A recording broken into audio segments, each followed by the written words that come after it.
catches, 22 yards here. That guy's got to step up and be that catalyst now for that offense. But people just go back a few short weeks. When Brandon Ayuk got injured, he was the perfect wide receiver for that offense. They just haven't found that remedy for him yet, and they sit at 5-5 on a disappointing season. It's the Early Line with Ben Stevens and Donnie Rightside. Weekdays, 8 a.m. Eastern, 5 Pacific on the SportsGrid Radio Network. The Technology Minute with George Capalbo. Maybe you've heard of the infinite monkey theory. A monkey randomly typing on a typewriter for an infinite amount of time could eventually type out the complete works of Shakespeare.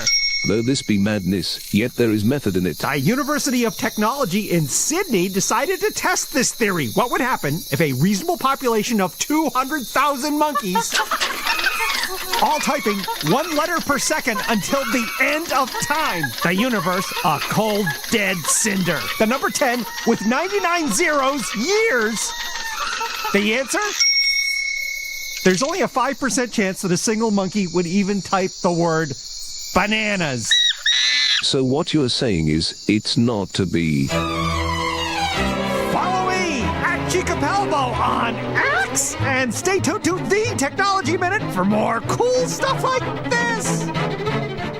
The new SportsGrid app is now available on iOS and the App Store. Experience the ultimate sports betting companion that provides personalized content from your favorite hosts. In-depth matchup previews, game and prop picks, live odds, stats, scores, and more. All in one place. And of course, on the SportsGrid app, you can tune into our live television and radio coverage anytime. On the go, wherever you are. Download the SportsGrid app on the iOS App Store now. It's smarter to be on SportsGrid. Days are getting cooler. The shadows are getting longer. You know what that means. It's football weather.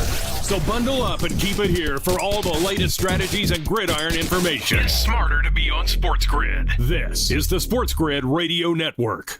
Ladies and gentlemen, Please welcome. It's the opening kickoff with Carver and Lisi.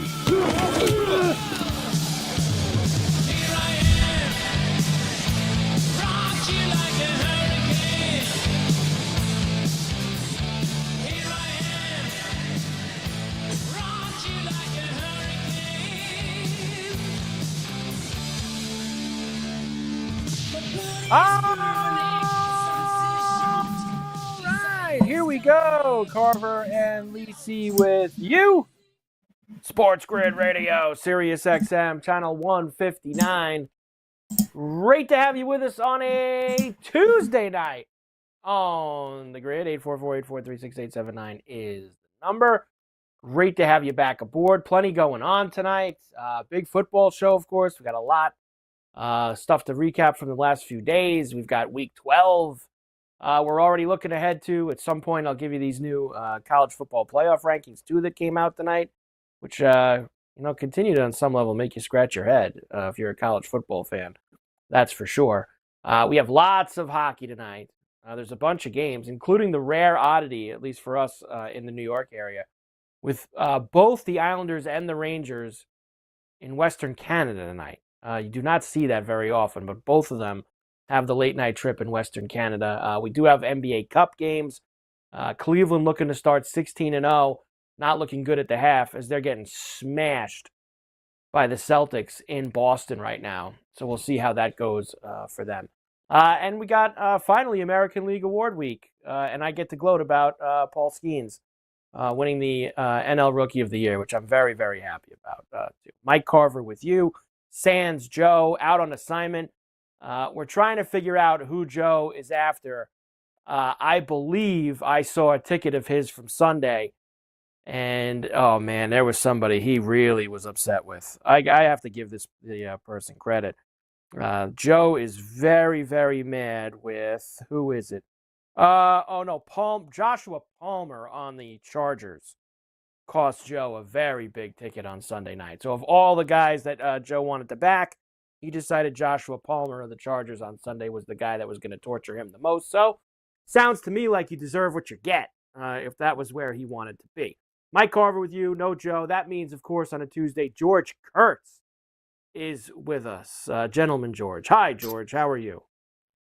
I got to tell you, Mike, I got a little greedy with Joshua Palmer on Sunday night as well. Okay, doing the show there in game live with Dane Martinez.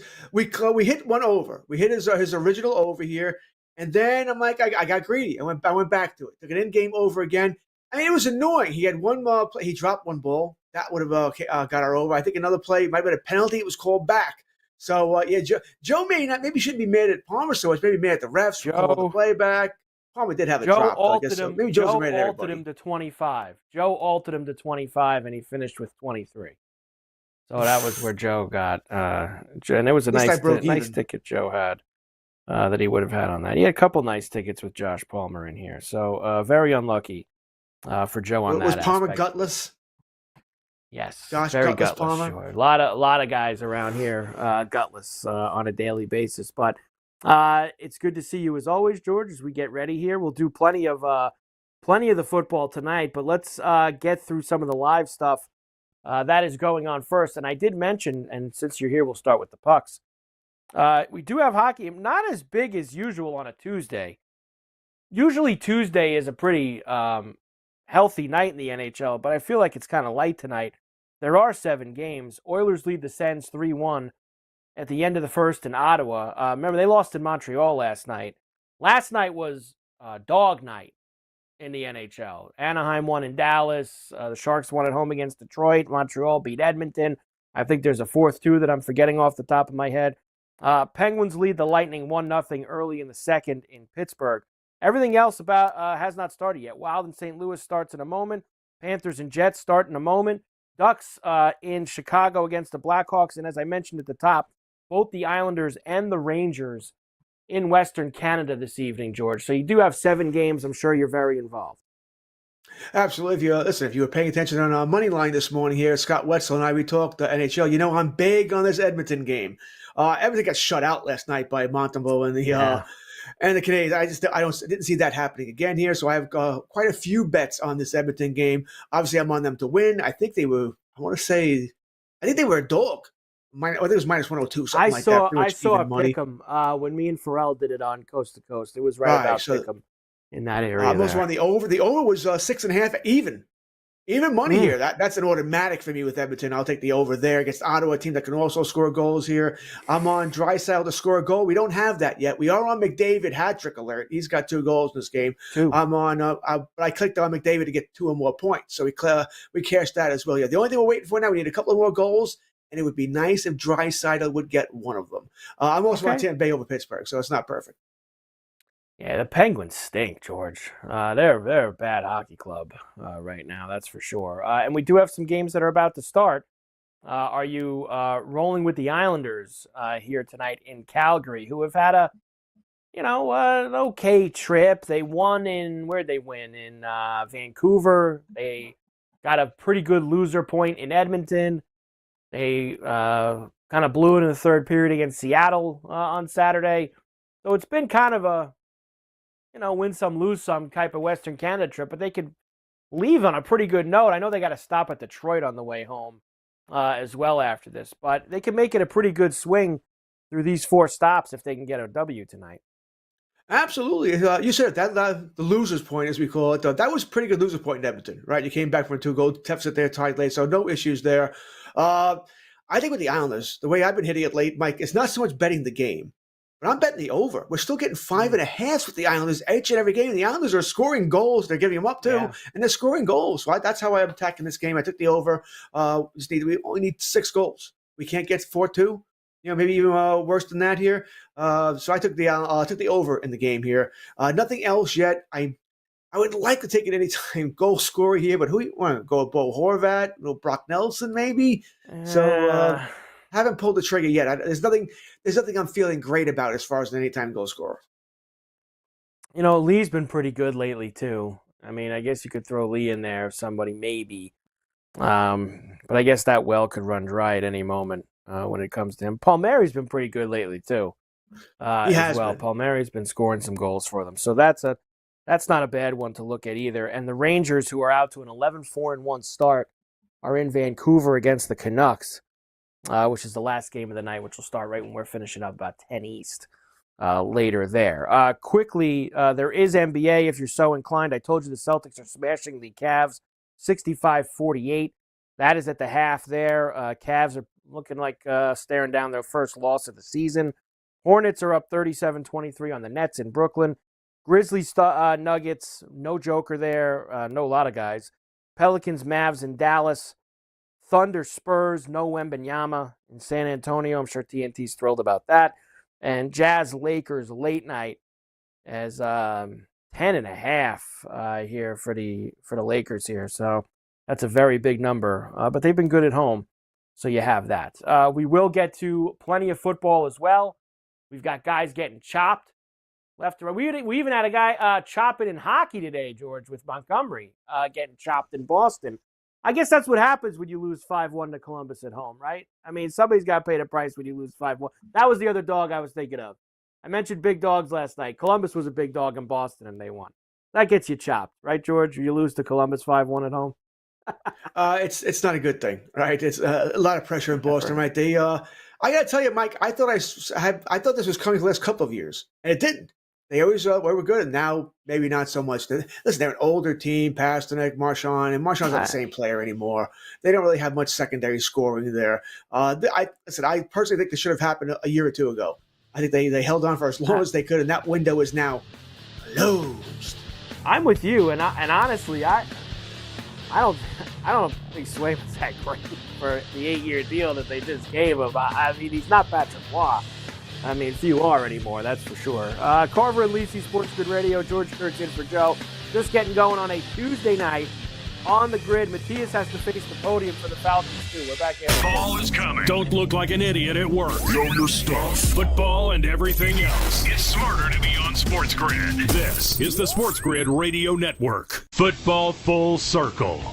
I just think that the mindset has changed for Buffalo, right? They are start to finish a different team than they were in 2023. And as long as Josh Allen makes plays like he did yesterday and doesn't turn the football over, guess what? They have a good shot, great shot to make the number 1 seed this year. It's Football Full Circle with Ben Stevens and Joe Lisi. Weekdays noon Eastern, 9 a.m. Pacific on the SportsGrid Radio Network. Know someone with a drinking or drug problem? Learn how to get sober after we share these stories. I was 35 with 2 beautiful children when my life and addiction started to spiral out of control. After my divorce, I went into a depression cycle and started drinking more often and using prescription drugs. After my second DWI and arrest, my ex-husband threatened to take our children away from me. I was 17 when I became addicted to heroin and meth. I thought I could quit on my own, but I couldn't. It hit me when I was arrested. Get sober now. Your private insurance may cover costs and we'll get you here. It's simple. Just call Elite Rehab Placement right now. Please, don't wait. Your life matters to us. 800-959-6348. 800-959-6348. 800-959-6348. Call right now before it's too late. That's 800-959-6348. The sharpest football contest show in the land, the Las Vegas Football Contest Show, focuses on Circus Sports Million, Circus Survivor, and the Westgate Super Contest, handicapping the games and releasing our contest picks every week of the season. With 2 former Super Contest winners, Brady Cannon and James Salinas, a former NFL player, Mike Pritchard, and over $1 million in contest prize money won combined, the Las Vegas Football Contest Show will have you prepared this season like none other. When the weather cools off, Major League Baseball playoffs heat up. Sit tight. The World Series is coming. Keep it here for every bit of the action with strategies and information to give you the winning edge. This is the SportsGrid Radio Network.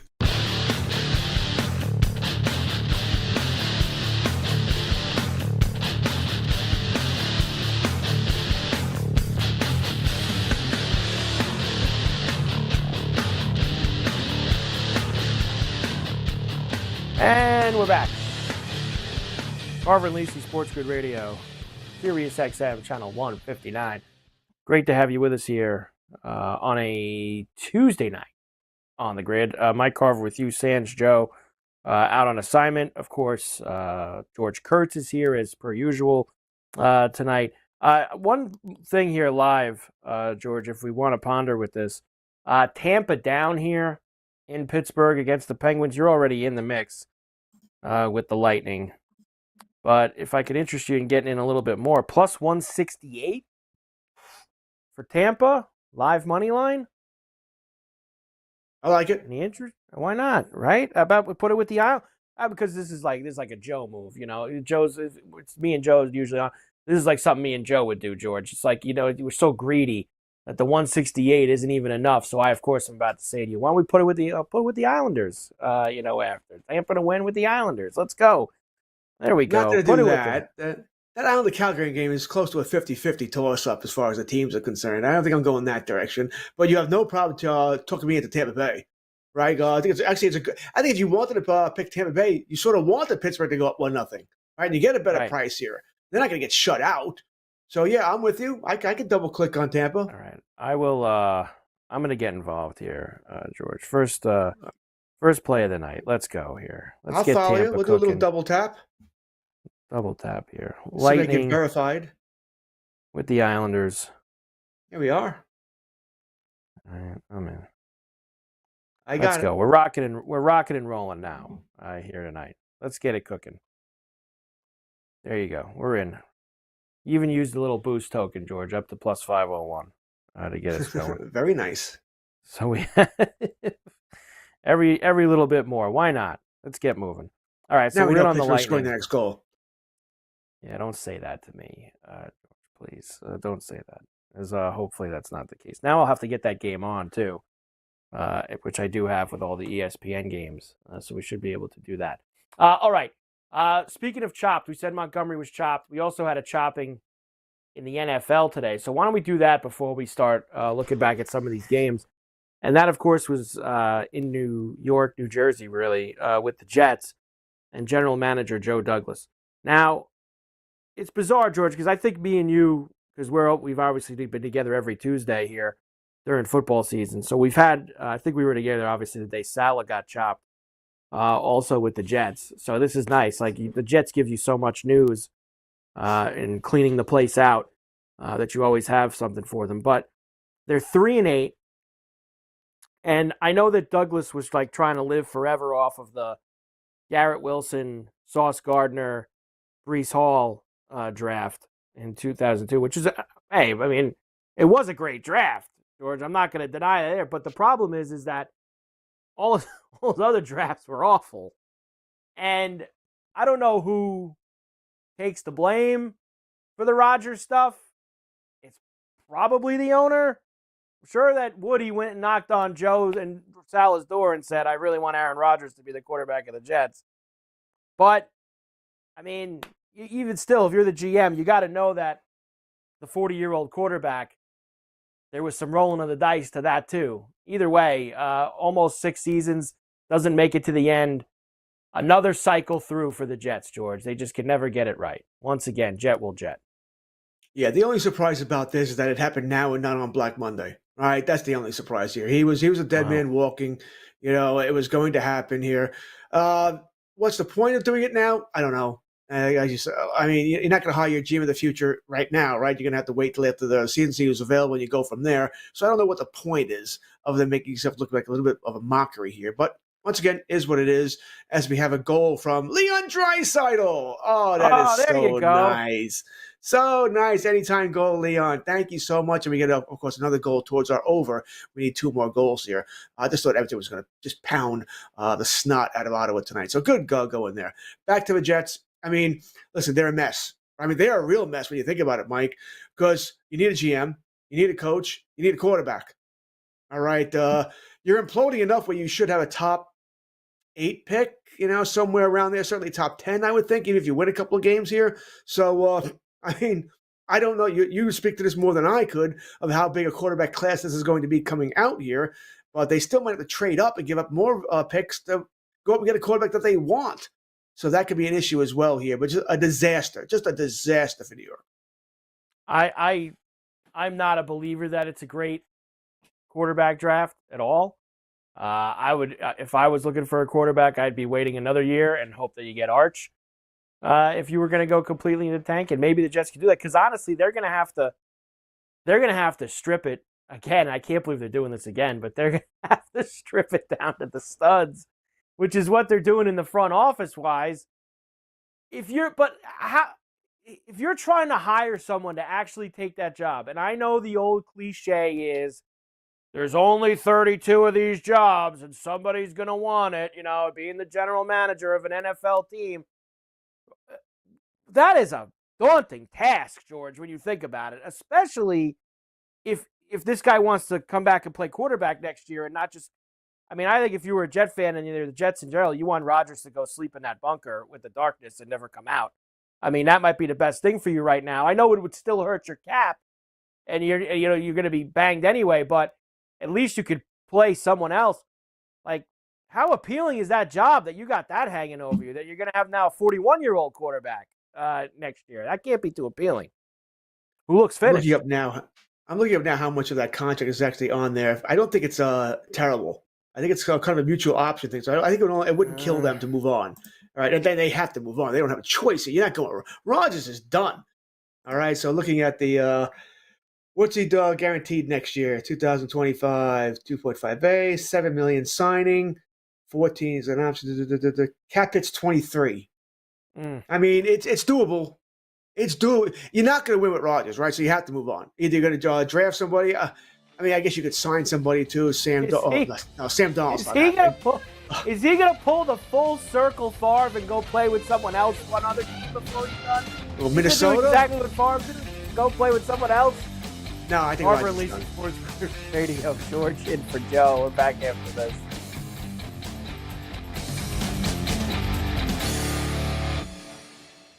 Time to coil up that garden hose. And SportsGrid has you covered with strategies and info on football, baseball, and everything else. This is the SportsGrid Radio Network. SportsGrid TV and radio networks are the premier streaming video and audio channels dedicated to serving the sports wagering audience. Found on major smart TV platforms and streaming on SportsGrid Radio and SiriusXM Channel 159. SportsGrid's real-time data, expert commentary, and entertaining analysis transform viewers into informed sports enthusiasts. Our weekday radio lineup begins with the early line at 8 a.m. Eastern with Ben Stevens and Donnie Rightside. Donnie joins Kevin Walsh on Money Line at 11 a.m. Eastern, followed by Football Full Circle at noon Eastern. Kaplan and crew join the party at 1 p.m. Eastern, and Pharrell Coast to Coast keeps things rolling from 3 to 6 p.m. Eastern. Get in the mix with Kevin Walsh and Game Time Decisions at 6 p.m. Eastern. Evenings simmer with Carver and Lisi, then boils over with Gabe Moritzi on Sports Rage Late Night at 10 p.m. Eastern. To find out where to find SportsGrid that's best for you, go to sportsgrid.com. It's smarter to be on SportsGrid.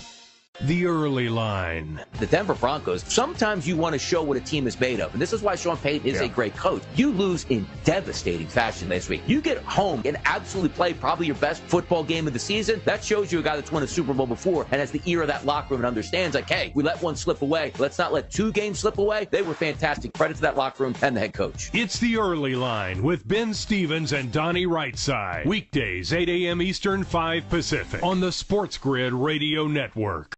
The SportsGrid Radio Network presents This Date in Sports History. The clock winds out on the Philadelphia Eagles, a game they thought would project them into a possible wild card position. It would bring them 7-5 had they won. 1978, the miracle of the Meadowland. The Eagles' Herman Edwards returns a fumble for a touchdown with 31 seconds left to give Philadelphia a 19-17 win over the Giants. I don't believe it! The Eagles pick it up and Herman Edwards runs it in for a touchdown!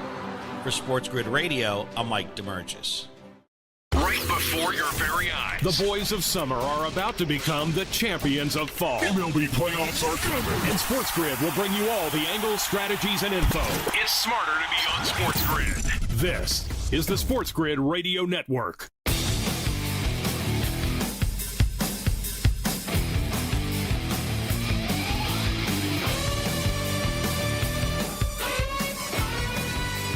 And we're back. Carver and Lisi, SportsGrid Radio, SiriusXM 159. George in for Joe. Bad news, George. Penguins score on the power play. 2-0. They lead the Lightning. So, not a good start to the evening here at all, as you've got that going for us in the hockey, which I can't have. Yeah, just to finish this up, I just don't believe, George. It's just you're interviewing someone to be the general manager of that team, and I bet you, what if Woody still wants him to be the quarterback? Right? What if Woody sit down and Woody's like, yeah, because that's another story that's been out there today, is that another thing that like Douglas was done with, it was just like it's being run by like non-football people are getting too involved in the maneuvers there. And that Douglas, there was a story that Douglas hadn't really made any moves at all since Cincy. Like Douglas had nothing to do with Devontae Adams. That was all Woody. There was all like there's just other things that have been going on. Who sits in there and gets told, yeah, by the way, you got a 41-year-old quarterback that looked awful last year. He's got to be the starter. So you're gonna have to take that and take this. It just seems so undesirable when you look at just the amount of the people that have been in here now to do this job, and you need someone with a little bit of juice, George, because like they can't just go with the somewhat hotshot coordinator again. Like that can't be the hire. They need somebody with a little bit more gas than that.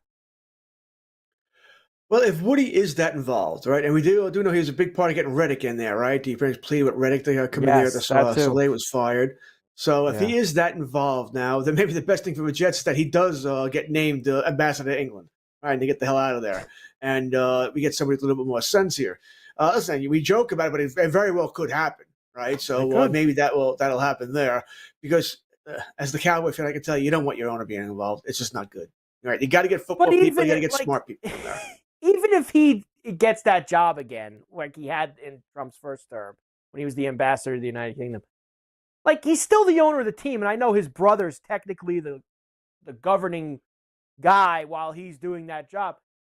What is he not going to call him? Woody, what do you want to do? Woody's not going to pick up the phone and tell the brother, this is what we're doing. Make sure this happens. Like he's still the owner of the team, even though he's not at all the owners' meetings and being the front man for the franchise. He still owns it. Is going to make the decisions. I don't think Aaron Rodgers is there next year. I just don't. All right, and then the fans would revolt right now. All right, that's actually maybe revolt anyway. They would probably all got pitchforks and worse. Right. Listen. You already said the Jets give us such great material. All right, the Jets are the gift that keeps on giving. So they're fantastic here, but they're not. I knew it wasn't going to end well this year. I knew it. I said it all spring, all summer, all training camp. This is going to end poorly. But never did I think it was going to end this poorly. I thought it was going to be like 9-8, just missed the playoffs, 8-9, really underachieved, and lost. They have gone completely in the tank this year. I mean, completely. And he's played every game. He's played. Yeah. It's not like Rodgers got hurt and they had that excuse again. He's been out there every single week. But I don't even think it's all should be put on him like it is. Their defense, George, has been so pathetic since they fired Saleh. It's almost like the defense said to the rest of the team, oh, really? Okay. All right, we're done. We're going to lay down now. I mean, they can't stop Indianapolis last week at the end of that game and get a win. They got ran over for 30 points by Arizona the week before that. They got their D has been the bigger thing for me than Rodgers has looked like an old man, but the defense, which is supposed to be the keystone of their team, that's just been pathetic. Really pathetic. Yeah, I think that's fair. I think that game against Arizona, I mean, Kyler Murray didn't have to throw the ball because Connor was running all over him, and so was what the other guy is, whose name I can't remember right now. They're just running all over the Jets here. They had no fight, no willing to stop there. I think the Indianapolis game, I mean, come on. Anthony Richardson, who was benched, right, leads a game winning 70 yards in that final drive to beat you there. That's gross. Gardner can't make a tackle, can't cover anybody either. What happened to him? He's talking about a guy who sort of waiting to get the next big paycheck at cornerback, and now you wonder what the hell's going on here? What the hell is going on? Probably shouldn't have fired Soleil. Obviously, it was not he wasn't the problem here. May not have been the solution either, but wasn't the problem there. They have all sorts of issues. All sorts of issues with the Jets. As much as he was the worst coach in the league, I think you can make a case it would not have gone this far off the track if they just kept him until the end of the year and fired him then. Agreed. Carver and Lisi, SportsGrid Radio. George in for Joe. We're back on the grid right after this.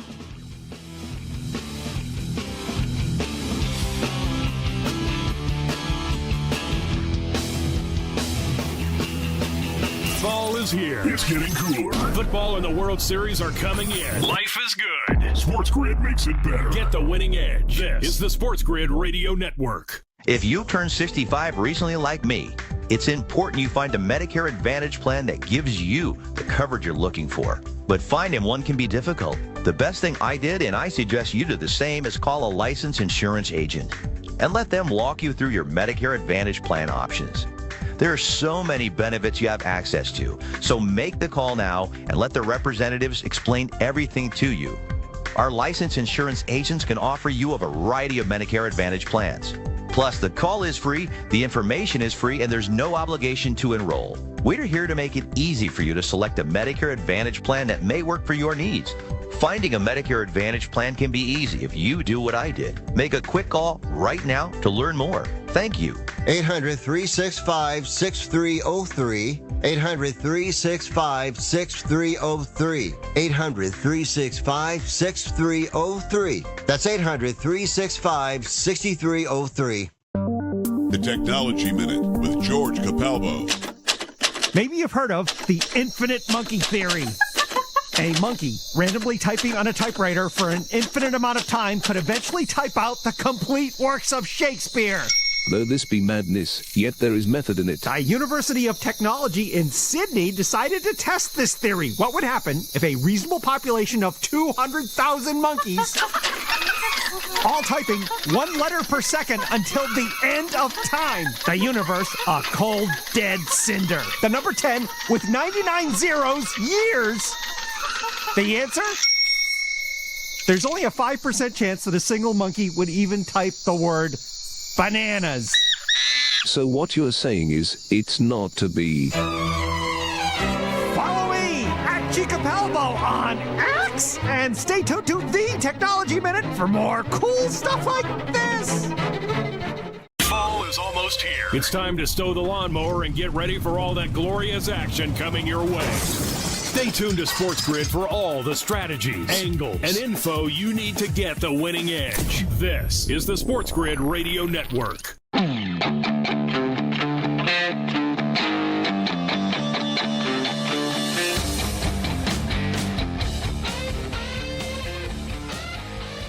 we're back. Carver and Lisi, SportsGrid Radio, Sirius XM 159. Great to have you aboard here on a Tuesday night. Carver Sands, Lisi, Joe out on assignment, looking for Joshua Palmer and several others who wronged him during the weekend. George Kurtz, of course, is in for him. Another power play for the Penguins here, George. And Tampa just they're going to end up mailing this one in, especially if they give one up here. Although sometimes the 3-0 lead, you can come back. On the road, it's a little trickier. They could ever kill this off. They're going to need to. It's going to take up almost the rest of the period. We're going to need a big third period from the Lightning. The only way that we're going to get involved here. They got to kill this off and have a big third period. The only hope that we have at this stage of the game. Actually, let's do a few of them. I'll save Matthias because I don't want him to get too upset so early in the show. So I'll wait it out with him. But let's talk, George, about some of these games from this weekend and start to turn the attention to the ones this weekend. What's the matter? I'm going to wait. I'll wait. When I get to that game, Matthias, I'll let you go to the podium. First, George. For what it's worth, I thought the joke was going to be, we'll save Matthias. We don't want to upset him. Let's talk about the Cowboys instead. Like, that'd be great. Hey, you know what? That's not. I'm sorry, George. They had more fight than the Falcons, George. They had more fight than the Falcons times 5, give you that. George. I'll give you that. Hey, and the sky is falling. Maybe Jerry should tear down the stadium like he mentioned after the sun stupid thing there. That's getting hit by a piece of sheet metal. I mean, that would just be great. Hey, how'd you die? Imagine if that Jerry's happened world. during the game, like while the guys are out on the field. If that happened, he would have. He's having such a rough year. The team sucks. His quarterback's hurt. He had the thing with the curtains last week, and for a week later to then have the first time they opened the roof in 2 years? The first time or the second time ever? I forget what it was. The sheet metal starts coming down off the roof. Jerry's having a rough go right now. And let me tell you, George, and you know this, I'm not telling you something you don't know. It's only going to get worse this year. It's only gonna get worse. First time in 17 years, they're more than a 3.5-point dog to Washington, which is what they are. They're 10.5 in Washington against the Commanders.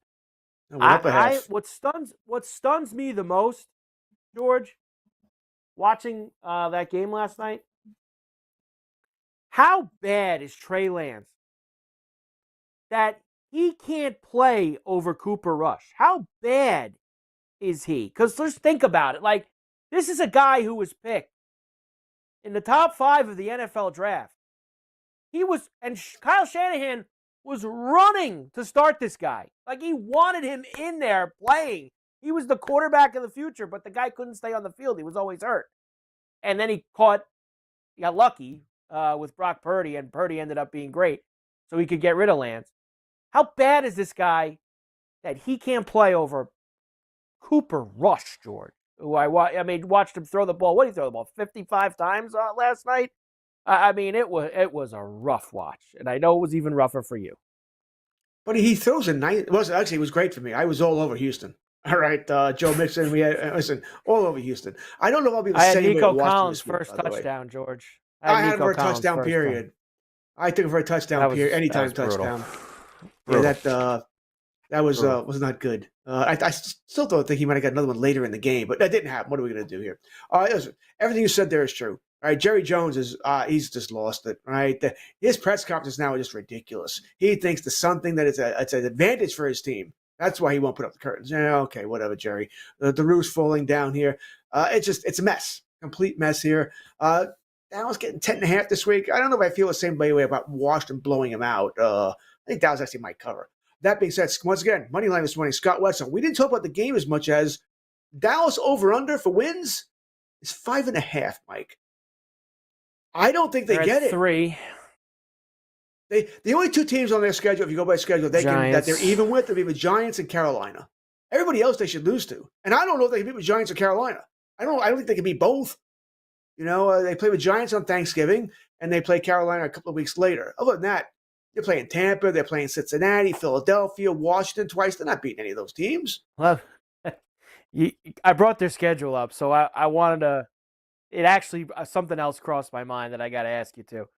Yeah, you're right. I don't think they could beat any of these teams with if they keep putting the same team they've had on the field the last 2 weeks, 3 weeks. I don't think that they could beat any of these teams except it should be worse theoretically, because shouldn't they start playing younger players here? And I'm going to tell you this too, that Giant game, they're playing this Tommy Cutlets, get the Sunday gravy out guy. He'll beat the Cowboys that day. That kid, the Cowboys will not beat the Giants and Panthers. They won't beat both. I think they'll beat one, but they won't beat both. So where's the other 2 wins coming from? This is the question for you, because and I love this stuff because I'm big with the TV schedule and the flexing and all these things. The Cowboys play the Bucs Sunday Night Football, December the 22nd. By that time, the Cowboys could conceivably be 3-8, 3-9, 3-10. Let's say they split those 3, 4-10. A 4-10 Cowboy team against potentially, I think, very good chance under 500 Buck team. I know it's sacrilege to take the Cowboys out of primetime, George, but they would have to yank that game. They could not leave that game on Sunday night that late in the year. They can't. Well, they can't be testing the theory.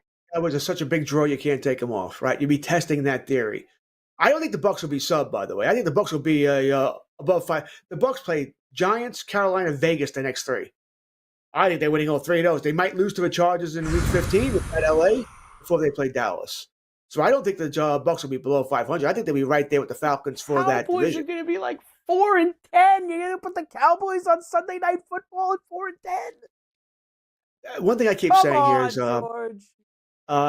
I have a ticket on the Cowboys under their win total, 9.5 this year. All right, I sort of saw this coming with the schedule. I thought it was an easy bet here. But I never thought, Mike, not in a million years that I think I would be cashing that bet by Thanksgiving. Because they're not winning. If they lose Sunday, once again, I cash the bet. They can't get to 10. So I never thought I'd be cashing it that early. See, here's the thing. That's going to keep the Cowboys at 8 o'clock that night. They don't have a lot of good games that day. That's Sunday, George. Bills, Patriots. Rams, Jets. Now, Eagles, Commanders, but each network's allowed to save one game. That's gotta be probably the game that's Fox would saved. keep. Giants, Falcons, Cardinals, Panthers, Titans, Colts, Lions, Bears, Broncos, Chargers. Now, if they're both in a playoff spot, you know what? And Vikings, Minnesota, Seattle's not bad too. And all three of those games I've given you are Fox. Fox can't keep all three. There you go, George. There's your out. One of those three games. San Fran, Miami get moved tonight. One of those three games.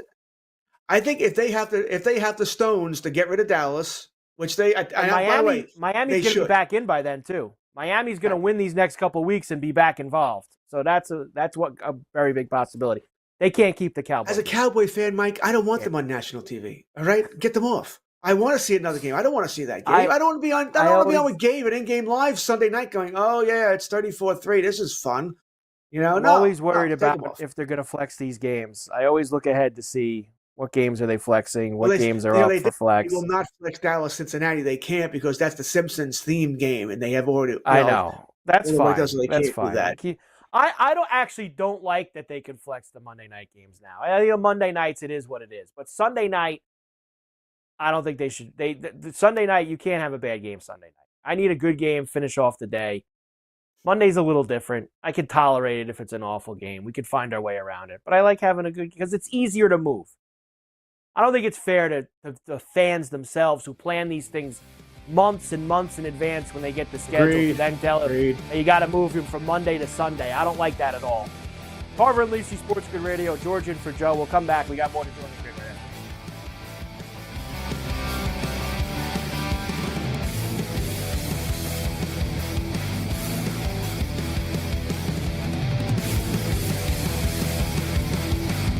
Yeah, it's getting cooler. Football weather is here. Stay tuned for all the latest odds, strategies, and info. It's smarter to be on SportsGrid. This is the SportsGrid Radio Network. The new SportsGrid app is now available on iOS and the App Store. Experience the ultimate sports betting companion that provides personalized content from your favorite hosts. In-depth matchup previews, game and prop picks, live odds, stats, scores, and more. All in one place. And of course, on the SportsGrid app, you can tune into our live television and radio coverage anytime. On the go, wherever you are. Download the SportsGrid app on the iOS App Store now. It's smarter to be on SportsGrid.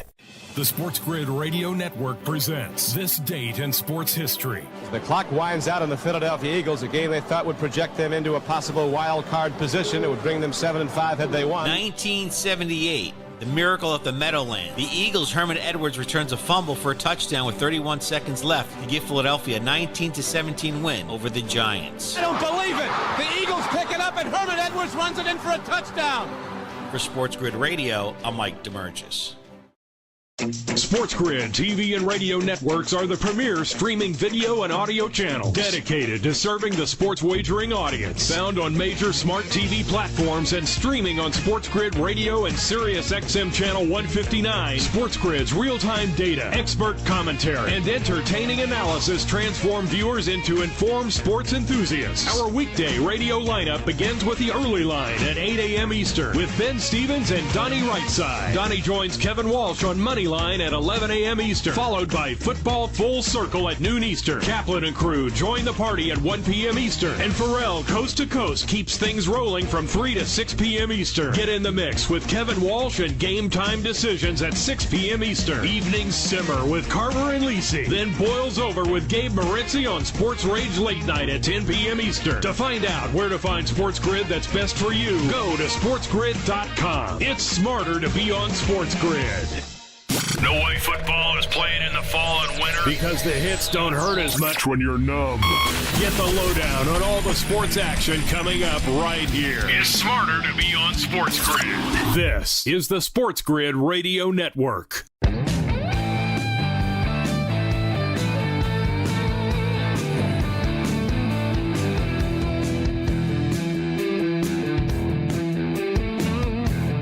And we're back. Carver and Lisi, SportsGrid Radio, SiriusXM 159, here on a Tuesday night. Great to have you aboard. All right, so we'll stop kicking the Cowboys while we're down, at least for tonight. George has had enough of it. We don't want to do that.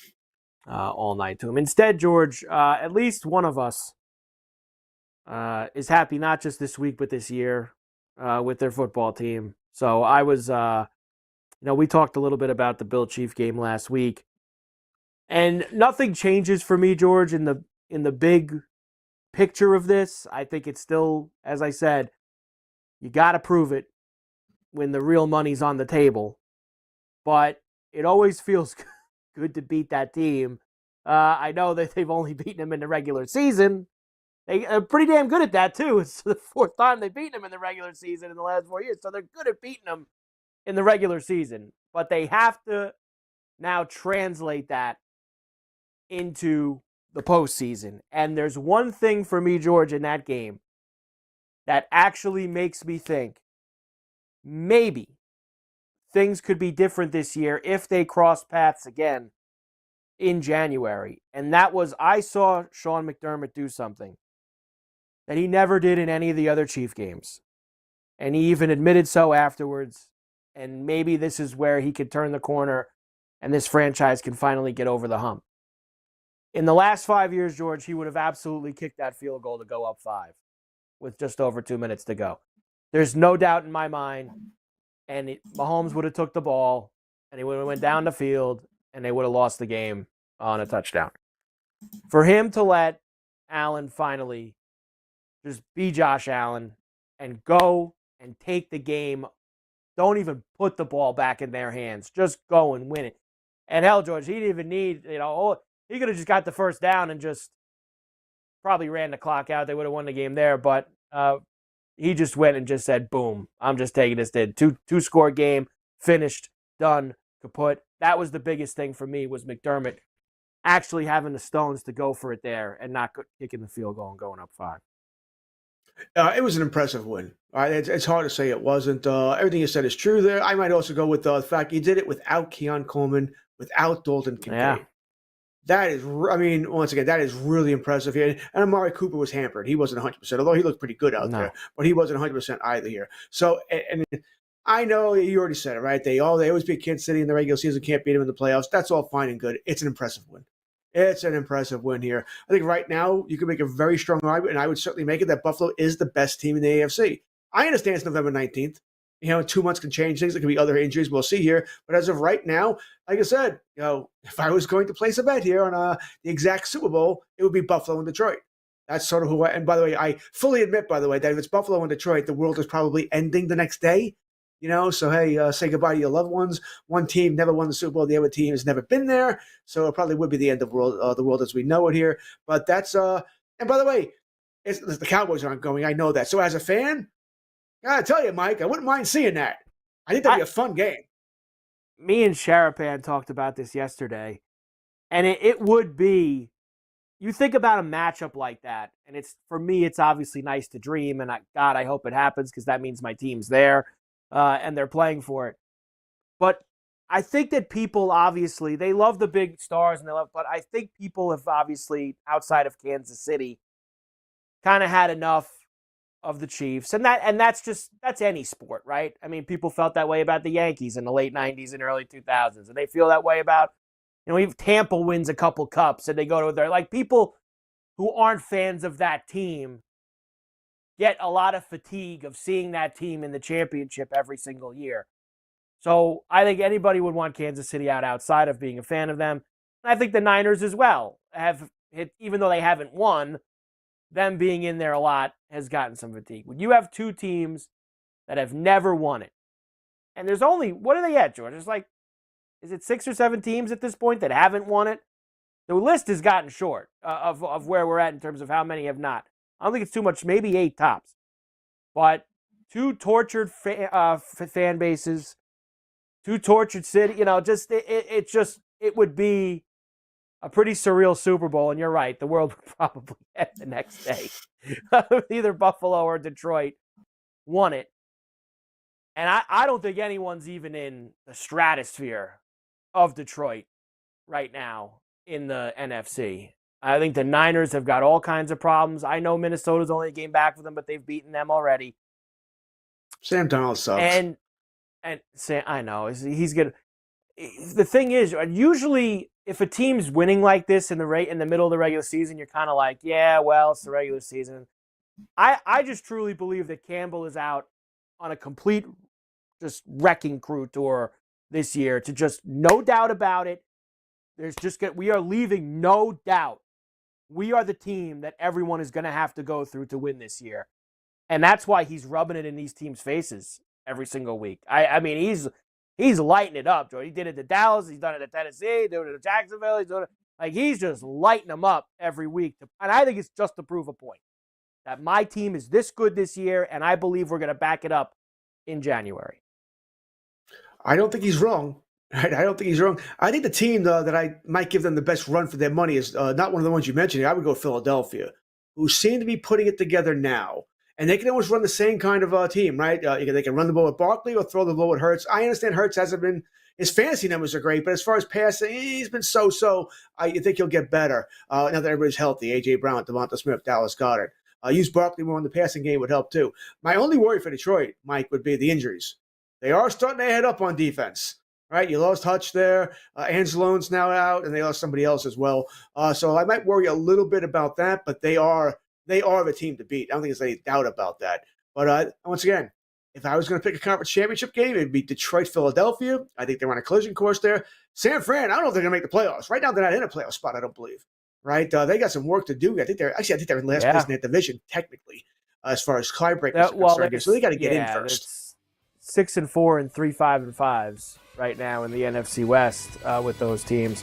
I want to give you those exact numbers for the Bills and the Lions when we come back. Carver and Lisi, SportsGrid Radio, Sirius XM 159. George in for Joe. We're back after this.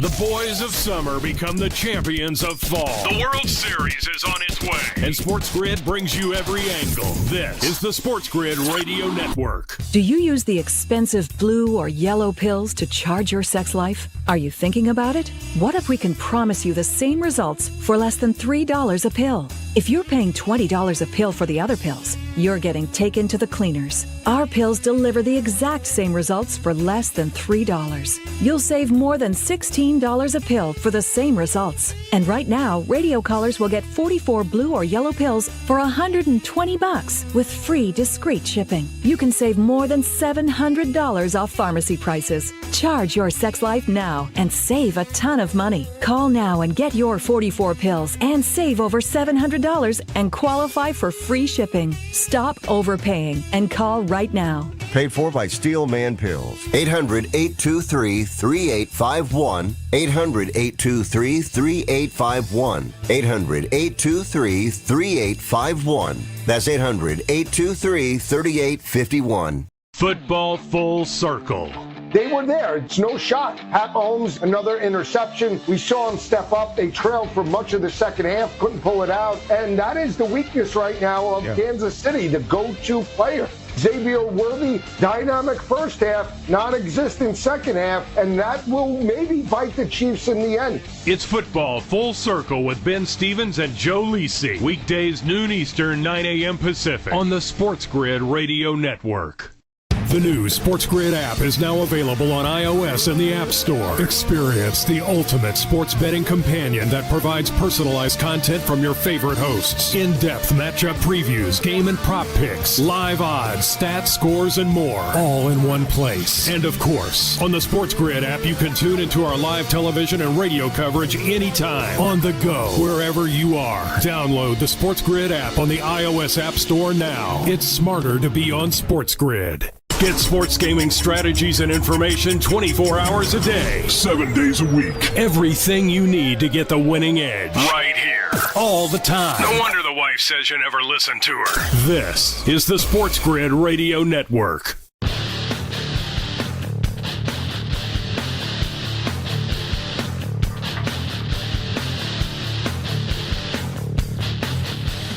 And we're back. Carver and Lisi, SportsGrid Radio, Sirius XM 159. Great to have you with us on a Tuesday night. George in for Joe, of course, as always.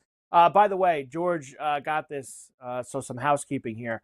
12 teams have not won the Super Bowl. So there's 12 franchises that have not won it. So a little bit more than the 7 or 8 that I threw out before. So there you go with that, George. All right, here it is.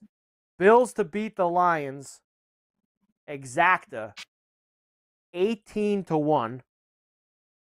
Lions to beat the Bills, 16-1. The exacta right now. If you wanted to bet at the straight exacta, straight outcome, 18-1 and 16-1 on both sides. Which coach would do the dumbest thing during the Super Bowl of those two, right? McDermott, we don't trust at all. Campbell's a nutcase. McDermott would be tight as a drum in that game. Tight as a drum. Campbell, you're right. He's apt to do something stupid at any time. He could make McDermott look good if it doesn't go his way. He could. He could make McDermott look good. I like Dan Campbell. I truly like Dan Campbell. But sometimes he gets a little stubborn in what you think that extra point in Dallas last year where, hey, you went for 2 for the win, fine. You got backed up for the penalty, you're done. But he kept going for it. No matter what, kept going for it. I was like, damn, Dan, relax. But that being said, by the way, I love Dan Campbell. I think he's a lot of fun. I think he's probably my favorite NFC coach. AFC, it's got to be Mike Tomlin for obvious reasons. But you just don't know what you're going to get with Dan Campbell. Mike, my best friend, is a Detroit Lions fan, a true Detroit Lions fan. Known him for 40 years. Always loved Detroit. And it's been fun to make fun of him, to beat on him and stuff like that. And boy, we might all eat crow this year. Yeah, but you know what? You got to, I kind of know, obviously, being a fan of the team that I am. And I know that when I was a kid, they were in the Super Bowl, but they've never won. And they've been so miserable forever.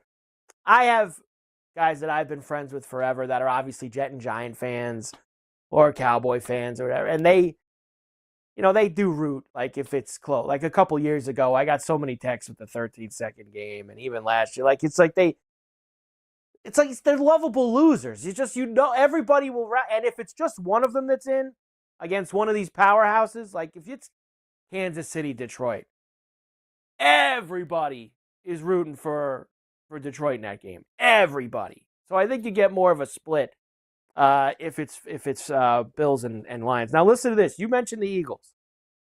If you're a believer in the Eagles, their exactas to beat these other teams in the AFC, George, are pretty good. Eagles to beat Buffalo, 30-1. Eagles to beat Kansas City, 25-1. Eagles to beat Pittsburgh, 70-1. Eagles to beat, who else you want? Ravens, 40-1. You want to go outside those big four, George? I don't know if you can go outside. Chargers, 100-1. Let's not get silly here. Let's not get silly. Those are pretty good numbers. Are a great story, but they ain't getting You think the Eagles could beat the Lions? I think they would have a shot. I would need to see the Eagles to play better from this point forward. I think if the game was tomorrow, no, Detroit's going to kick your butt. But, we're talking 2 months from now. I think it's going to look immensely different in 2 months. And I do think those injuries on the back end for Detroit are going to could be big come the playoff time. I know Anzalone should be back by then, theoretically, but I don't know what percentage he's going to be out. I don't buy that Hutch is returning, by the way. That broken leg looked awful. No, he's not. I have a hard time believing your return. Right, he's not playing. So, and we'll see what else happens here. Listen, I'm not rooting against Detroit. They're a fun team, I admit. They're a team that for betting purposes, they're pretty good for us, right? I like the overs. I like to bet the overs. Montgomery is a gold mine. All right, this guy's a touchdown every week. Him, Henry, he keep betting these overs every week, and they're hitting every damn time. Only thing we're worried about is will he get the first Montgomery's touchdown. He's good for the 2-touchdown bet most weeks. Get Montgomery for 2. Because as you said, Campbell wants to run the score up. He ain't taking he's all gas, no brakes, right? He wants to run that score up, so it's good for us. Last future I'll give you. The Cardinals are minus 110 to win the West. Niners are 3-1.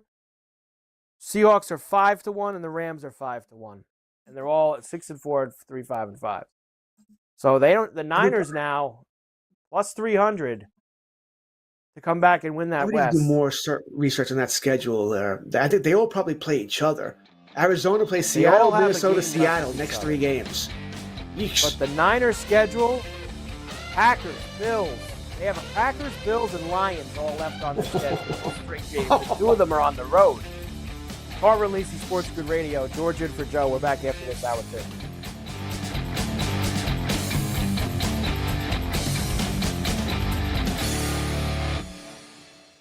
Fall is here. It's getting cooler. Football and the World Series are coming in. Life is good. Sports Grid makes it better. Get the winning edge. This is the SportsGrid Radio Network. Football Full Circle.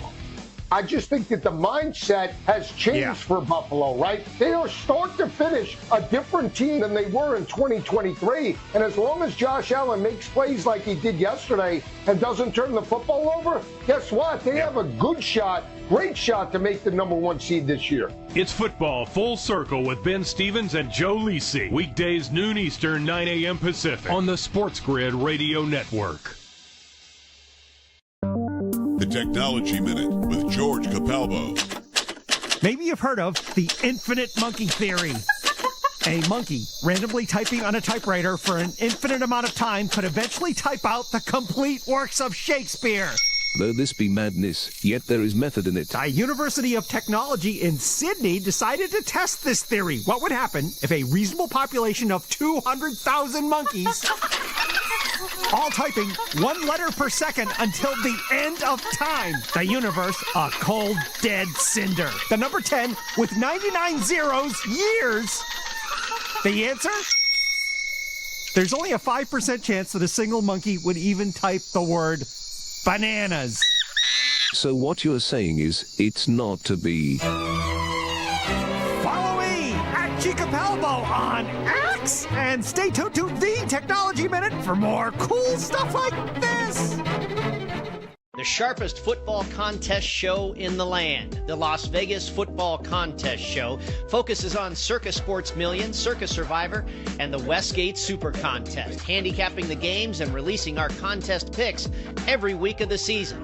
With 2 former Super Contest winners, Brady Cannon and James Salinas, a former NFL player, Mike Pritchard, and over $1 million in contest prize money won combined, the Las Vegas Football Contest Show will have you prepared this season like none other. You're listening to Where Real Winners Go for actionable insights and expert perspectives on daily sporting events. 7 days a week. It's not a secret or anything. I mean, we have a promotion budget for Pete's sake. This is the SportsGrid Radio Network. Ladies and gentlemen, please welcome. It's the opening kickoff with Carver and Lisi.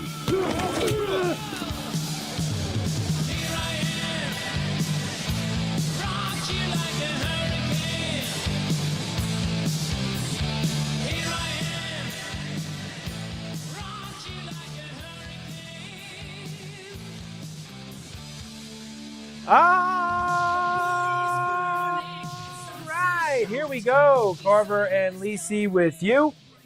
SportsGrid Radio, Sirius XM, channel 159. Great to have you with us here on the grid. We got a lot to do this hour. Of course, lots of NFL to talk about. Matthias will get to the podium at some point about the Falcons. I want to know, it doesn't seem like, listen, I don't know really beyond Chandler, but I don't know how good his UFC picks were on Saturday night. So we will have to find that out too. And we have some hockey on right now that we're looking at as well. Mike Carver, sans Joe out. George Kurtz is here for him. And by the way, George, this is our shot here. Tampa's got a power play with about 16 and a half to go in the third. I could have gave the guy a double minor for that high stick. I mean, come on, bite your lip after you got hit up there. But still, if they can get a power play goal here with about 16 minutes to go, they will very much still be in the mix in Pittsburgh against the Penguins. I just looked at all 4 of those NFC West team schedules. And this is obviously, George, like really quick, just glancing. They all play each other again at least once. Cardinals and Seattle play each other twice, including this week. So they still have a home and home with each other. The Niners have by far the hardest road out of the 4 of them. Just looking at it, just because they have to go to Buffalo, they go to Green Bay, they play Detroit, albeit at home, but still, it's that we're talking about Campbell making statements. You don't think he's going to want to try and make one in Santa Clara against the Niners later this year after what happened after he blew that game last year. You got another thing coming. So I think the Niner road's very difficult. And for me, George, the Cardinals have the easiest road just from the fact that they're at 6 wins already, so they already have the 1-game advantage. And they have a Patriot and a Carolina on their schedule. Those are the Those might be the two easiest games of all four of those schedules combined. And the Cardinals have both of them, New England and Carolina, later in the year. I think that gives them a serious leg up. Serious leg up. Agreed. As long as they don't fall apart the next 2 weeks. They do play Seattle and Minnesota back-to-back on the road, which can be a problem here. Hey, you split with Seattle. You beat New England, Carolina. Last 2 weeks You're at against 9. LA and San Fran, split again. You're at 10. That's really what they're looking for. Yeah, that's the path. Just do something like that. That'll win the division. I think 10's good here. I think 9 might win it. Because I don't think the Rams, Seattle, or San Francisco is going to go 5-2. I don't think any of them are going 5-2. It just doesn't feel like the Rams are pretty tough too. They play Philly, they play Buffalo. They've got a pretty tough schedule as well. San Fran, Arizona, Seattle. No, they're not going 5. They're not winning this week. I don't think they're beating Philadelphia. Yeah. And I don't think they're beating Buffalo. I don't think they're beating Philadelphia either. So I think if you think Seattle's beating Arizona, they all control their own division. Control their own outcome. If any of them can go on a run, if any of them can get hot, yeah, you can win the division here. But I'll stick with Seattle. I'll stick with Arizona. They've got the lead here, and as you said, those 2 back-to-back games against the bad teams in the East, New England and Carolina in the South, is a big advantage here. Just don't fall apart the next 2. Split the next 2, and you're fine. Split the next 2, and you'll be good to go. This is not going well for us, this Tampa power play. Of course, the Lightning score tons of goals every night except tonight when me and George are on them. So this is not there's going no well goals tonight. Other than Edmonton, there's no goals. Nobody's scoring. It's unfortunate. It's under night. Week 12 will start Thursday night in Cleveland with the Steelers and the Browns. Now, we haven't discussed this game yet, but the Steelers, for the second time this year, won a game where they kicked all field goals. They got to win 6 field goals against the Ravens on Sunday. Another great defensive effort. They're 8-2. And I know the books, it feels like, refuse to put them on the same plane as the Chiefs and the Bills and even the Ravens, who they just beat. It honestly feels like. Are you, George, willing to put the Pittsburgh Steelers close to the same plane as the Bills, the Chiefs, and the team they just beat, the Ravens? Because the book there, Lightning goal. Let's go, George. Lightning on the board. I'll see it about you. Are way ahead. I'll see this in about 10 minutes. I think you're way. I don't know how. I'm watching on ESPN Plus too. I guess my cable. You're always ahead of me, George. You're always ahead of me. What happened here? I'm not tonight. This is awful. Well, Blackhawks have scored as well, by the way, in case those are following that game. So also, I'm getting some goals here. Okay. You asked, am I willing to put them? I know I should, Mike, but no, I'm not. I mean, the defense is playing very, very well. Very, very. And I love Tomlin. I already said that. Love Mike Tomlin. But no, I don't think they're in the same category as the Buffalo. But I'm not so sure I'm putting anybody in Buffalo's territory right now. I think Buffalo might be in their own little team. Well, no, Kansas City's there. I cannot. Until somebody beats Kansas City in January, I can't take them off of the top last year in the AFC. All right. I think Kansas City's sort of a paper tiger. They've been getting lucky. They've been getting lucky here. I mean, I like what you're saying, George, and I would love to believe it. I love what you're saying. I hope you're right. I think Buffalo's a better team right now. Things can change in 2 months, Mike. But as of right now, I think if I'm going to rank Buffalo's number 1 here, like I think their own little tier here. I might put Kansas City, Baltimore, Pittsburgh in their own little tier. I might put Kansas City at the top of that tier. And I'm not saying the tiers are separated by a mountain, by the way. Maybe separated by a little bit. But right now, if I'm betting on a Super Bowl, on I guess a team that comes out of the AFC, it's easily Buffalo for me. It's not Kansas City. I still might go Baltimore next. I wouldn't love it, by the way, because that defense, as Matthias and I were talking about during the break, is terrible. They have two mountains that they haven't climbed in the Lamar era. One, they can't beat the Steelers. No. It's just flat out. It's 8 out of 9 now. They can't beat the Steelers. And 2, he hasn't gotten it done in the playoffs. Say what you want, he just hasn't. In some ways, he's Dak Prescott. In some ways, he's Dak Prescott. Great regular season, playoffs, not so much. So that's a monkey that you have to get off your back before people can believe it. especially when it's been time and time again. Fair. Now, Fair. As far as the Steelers go, I've seen already yesterday and today that this game for them on Thursday night and the Browns, who got absolutely smashed in New Orleans by the Saints. I mean, smashed they got in that game. That the Browns are to play here. Steelers let down after a huge win over Baltimore. Short week, division game on the road. Blah, blah, blah, blah, blah, blah, blah, blah, blah. George, the Browns suck. Let's just call it like it is. The Browns suck. They had the 1 week where after Watson got hurt, they started Winston and they beat the Ravens, which I still don't know how they did it. And they have been awful every other week. They stink. And I don't expect the Mike Tomlin coach team. Now, is it going to be pretty? No. But I don't expect them to go and lose to the Browns on Thursday night, George. I just don't see that. Every time I think of this game, I think of Bill Parcells when he hung mouse traps in the locker room. Don't fall for the cheese. It's a trap game and all that sort of stuff here. Because it does smell like a trap game. It does. All right. That being said, I'm not betting on Cleveland for all the reasons you mentioned here. They are a bad team. Just bad here. The over. The total this morning was 35.5. Once again, we talked about this with Scott Wetzel and I. Now it's 36.5. So it's gone up a point already. And I think it's going to go high. That total was low. I mean, I think the Steelers are going to score in the 20s all by themselves. I can't get 2 touchdowns or 13 points out of Cleveland here. I think Winston will do some damage. He may do damage for both teams. He may throw some touchdowns, throw some interceptions here. Give me the over. Little Cedric Tillman on Thursday night, George. There you go. Winston to Tillman getting involved. Carver and Lisi SportsGrid Radio Series XM 159. We're back after this. Time to coil up that garden hose.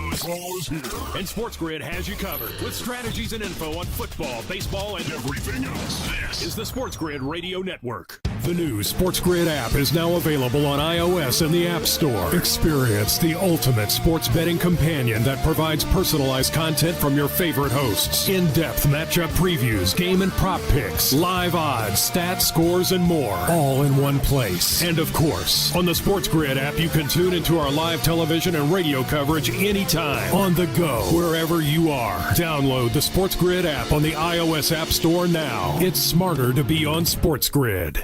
The early line. The Denver Broncos, sometimes you want to show what a team is made of. And this is why Sean Payton is a great coach. You lose in devastating fashion this week. You get home and absolutely play probably your best football game of the season. That shows you a guy that's won a Super Bowl before and has the ear of that locker room and understands, like, hey, we let one slip away. Let's not let 2 games slip away. They were fantastic. Credit to that locker room and the head coach. It's the early line with Ben Stevens and Donnie Rightside. Weekdays, 8 a.m. Eastern, 5 Pacific on the SportsGrid Radio Network. Know someone with a drinking or drug problem? Learn how to get sober after we share these stories. I was 35 with 2 beautiful children when my life and addiction started to spiral out of control.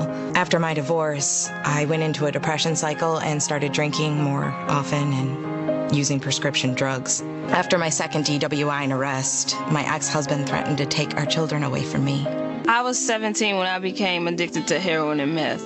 I thought I could quit on my own, but I couldn't. It hit me when I was arrested. Get sober now. Your private insurance may cover costs and we'll get you here. It's simple. Just call Elite Rehab Placement right now. Please, don't wait. Your life matters to us. 800-959-6348. 800-959-6348. 800-959-6348. Call right now before it's too late. That's 800-959-6348. Days are getting cooler. The shadows are getting longer. You know what that means. It's football weather.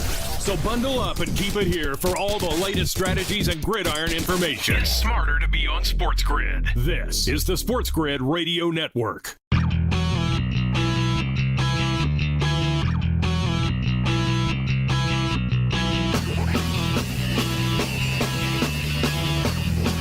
And we're back. Carver and Lisi SportsGrid Radio, Sirius XM 159. Great to have you aboard here. You know, George, they're they're getting close here, man. Like they are since Tampa scored to make it 2-1, they have controlled all the play. And they have been peppering Jari. And you know as well as I do, Jari stinks. And it's coming, it feels like. There's, I think, 6 or 6.5 to go here in the third. But Tampa is absolutely knocking on the door. And they're just waiting for Jari to just open it up a little bit for them to kick it down. And hopefully it's coming soon, George. Hopefully. Agreed. I said they looked. Listen, it's one of those. It was the right move. We were getting good plus money with Tampa. Like, if you were looking at bet Tampa pre-game, you didn't want to pay the price. You actually got what you wanted. Them down 1-0. None of us would have thought that Tampa was only going to score one goal in this game. This ends up being a 2-1. So it's one of those ones where if I don't win, I'm not going to beat myself up over it. The analysis was correct. The result was wrong. Those are the worst when that happens, George. When the analysis is the correct. And the I would rather lose 7-1, and I I was wrong. Hey, move on here. I hate the one goal losses here, but what are you gonna do? Score a goal. Let me go through a couple of these games for this week. The Giants will send Daniel Jones to the Pine, and rightfully so. Not just because he stinks, but because they need to keep him in bubble wrap so that they can cut him on March 1st. Because if he's hurt, they got to give him $25 million and they can't get rid of him. So that's one reason not to play him.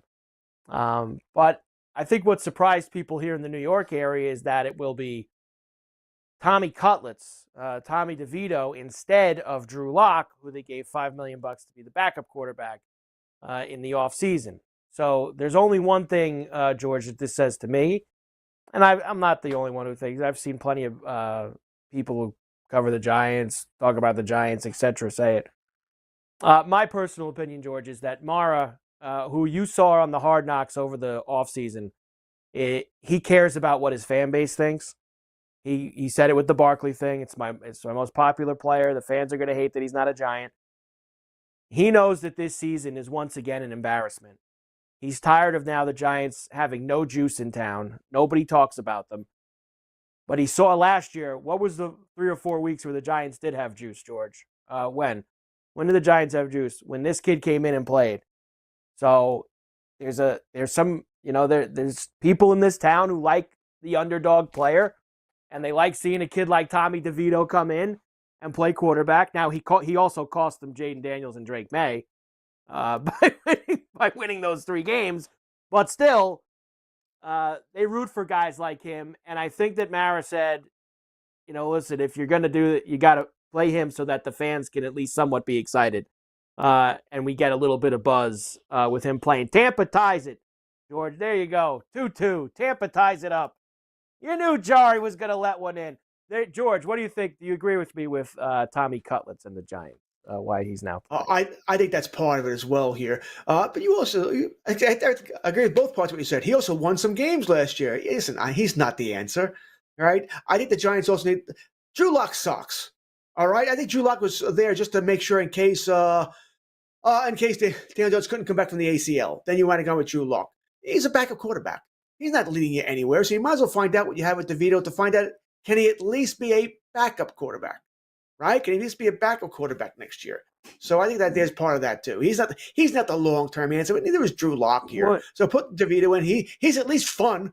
He'll make the Giants, keep this in text, more watchable. Not watchable, just more watchable than they are right now. So why not? Now, he's fun, and let's say that is your plan to see if he actually can be a legitimate NFL backup. You won't have to pay him $5 million next year. To be the backup quarterback, like you're paying Drew Lock. So I think that's another reason. Who knows who the Giant quarterback is going to be next year. But at least if you know you could be confident in this guy, that he could be your backup, why not? And I think it's another big opportunity for him. And I'm not saying he's going to go and do what he did last year, George, and win his first 3 starts and knock the Giants out of a top 5 pick and do all that. But I think he can cover 5.5 against the Bucs this week. At MetLife. I think he can. I'm in, baby. I can't believe I'm saying it, but I'm in with get the Sunday gravy on the pot. I'll take the 5.5 with Tommy Cutlets on Sunday against the Bucs. Let's go. Giants team total wins 4.5. 4.5. Dallas, New Orleans, Indianapolis still on the schedule here.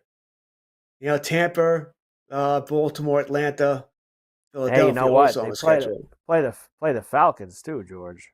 They play the Falcons. Yeah, you never we'll know. leave Matthias alone. I think Matthias is on suicide watch. All right, so after that beatdown, that laydown.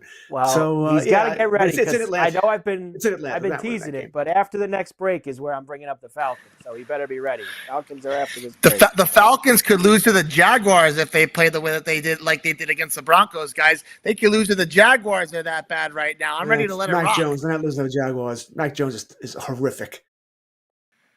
Anybody can No, throw it's on that laying Falcons down. defense right now, George. Anybody can There's throw so on many that dead Falcons men defense walking right now. games. I'm telling you, he might win 3 of these games. He might. He might By the win way, 3 of these games. think about it, if he beats Dallas on Thanksgiving, Dallas would jump ahead of them in the draft order. So that wouldn't be good for the Giants here. They're better off losing these games. But Dallas is not drafting a quarterback, so maybe it doesn't matter. I'll tell you one quarterback who's not going to the Giants. It's not going to be Shedeur Sanders and Dion. There's no way Mara is putting up with those two. No way in hell. I would find it very difficult to believe that. And look, it sounds like, and this is just looking at how it's playing out, it almost sounds like it feels like Dion is going to force that kid to the Raiders, right? If the Raiders are within the top 3 or 4, it feels like he's going to be the Raider quarterback, because Dion's already said he's going to pull a Manning, pull an Elway with him, and he won't go to the team that he doesn't want him to go to, which is so hard to do in today's day and age in the NFL. But Dion does what he wants. Carver and Lisi, SportsGrid Radio. George in for Joe. We're back after this.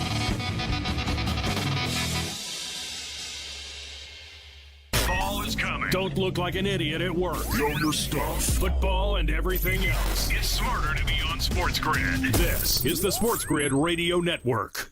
The SportsGrid Radio Network presents This Date in Sports History. The clock winds out on the Philadelphia Eagles, a game they thought would project them into a possible wild card position. It would bring them 7-5 had they won. 1978. The miracle of the Meadowland. The Eagles' Herman Edwards returns a fumble for a touchdown with 31 seconds left to give Philadelphia a 19-17 win over the Giants. I don't believe it. The Eagles pick it up and Herman Edwards runs it in for a touchdown. For SportsGrid Radio, I'm Mike DeMurgis. Football Full Circle. They were there. It's no shock. Pat Mahomes, another interception. We saw him step up. They trailed for much of the second half, couldn't pull it out. And that is the weakness right now of Kansas City, the go-to player. Xavier Worthy, dynamic first half, non-existent second half, and that will maybe bite the Chiefs in the end. It's Football Full Circle with Ben Stevens and Joe Lisi. Weekdays noon Eastern, 9 a.m. Pacific on the SportsGrid Radio Network. SportsGrid TV and radio networks are the premier streaming video and audio channel dedicated to serving the sports wagering audience. Found on major smart TV platforms and streaming on SportsGrid Radio and SiriusXM Channel 159. SportsGrid's real-time data, expert commentary, and entertaining analysis transform viewers into informed sports enthusiasts. Our weekday radio lineup begins with the early line at 8 a.m. Eastern with Ben Stevens and Donnie Rightside. Donnie joins Kevin Walsh on Moneyline at 11 a.m. Eastern, followed by Football Full Circle at noon Eastern. Kaplan and crew join the party at 1 p.m. Eastern, and Pharrell Coast to Coast keeps things rolling from 3 to 6 p.m. Eastern. Get in the mix with Kevin Walsh and Game Time Decisions at 6 p.m. Eastern. Evenings simmer with Carver and Lisi, then boils over with Gabe Moritzi on Sports Rage Late Night at 10 p.m. Eastern. To find out where to find SportsGrid that's best for you, go to sportsgrid.com. It's smarter to be on SportsGrid. Days are getting cooler. The shadows are getting longer. You know what that means. It's football weather. So bundle up and keep it here for all the latest strategies and gridiron information. It's smarter to be on SportsGrid. This is the SportsGrid Radio Network.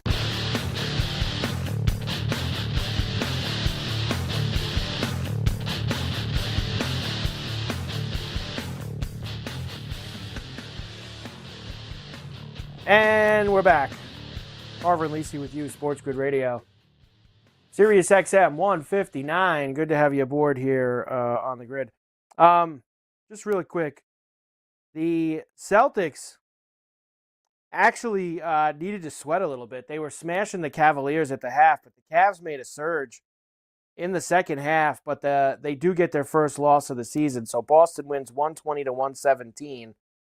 Loss number 1 for Cleveland. They do cover the number, though, in that game. Hockey, we got 2-2 here between the Lightning and the Penguins. 4-1 Oilers. They lead in Ottawa. 1-1 Wild and the Blues. 2-0 Jets lead the Panthers. 1-1 Ducks and Blackhawks. Islanders and Flames scoreless. Just halfway through the first period in Calgary tonight. All right, Matthias. Falcons, completely gutless effort on Sunday in Denver to the tune of 38-6. And I'll give you a little warning now. In fact, I forgot when I said Joe was going after Josh Palmer. There's somebody else he texted this to me about 6 times too. Raheem Morris is on the hit list now for Joe. So you better be very careful tomorrow night when he's back, because I guess the Falcons put Penix in the game and they had the ball in Bronco territory with about 7 or 8 minutes to go.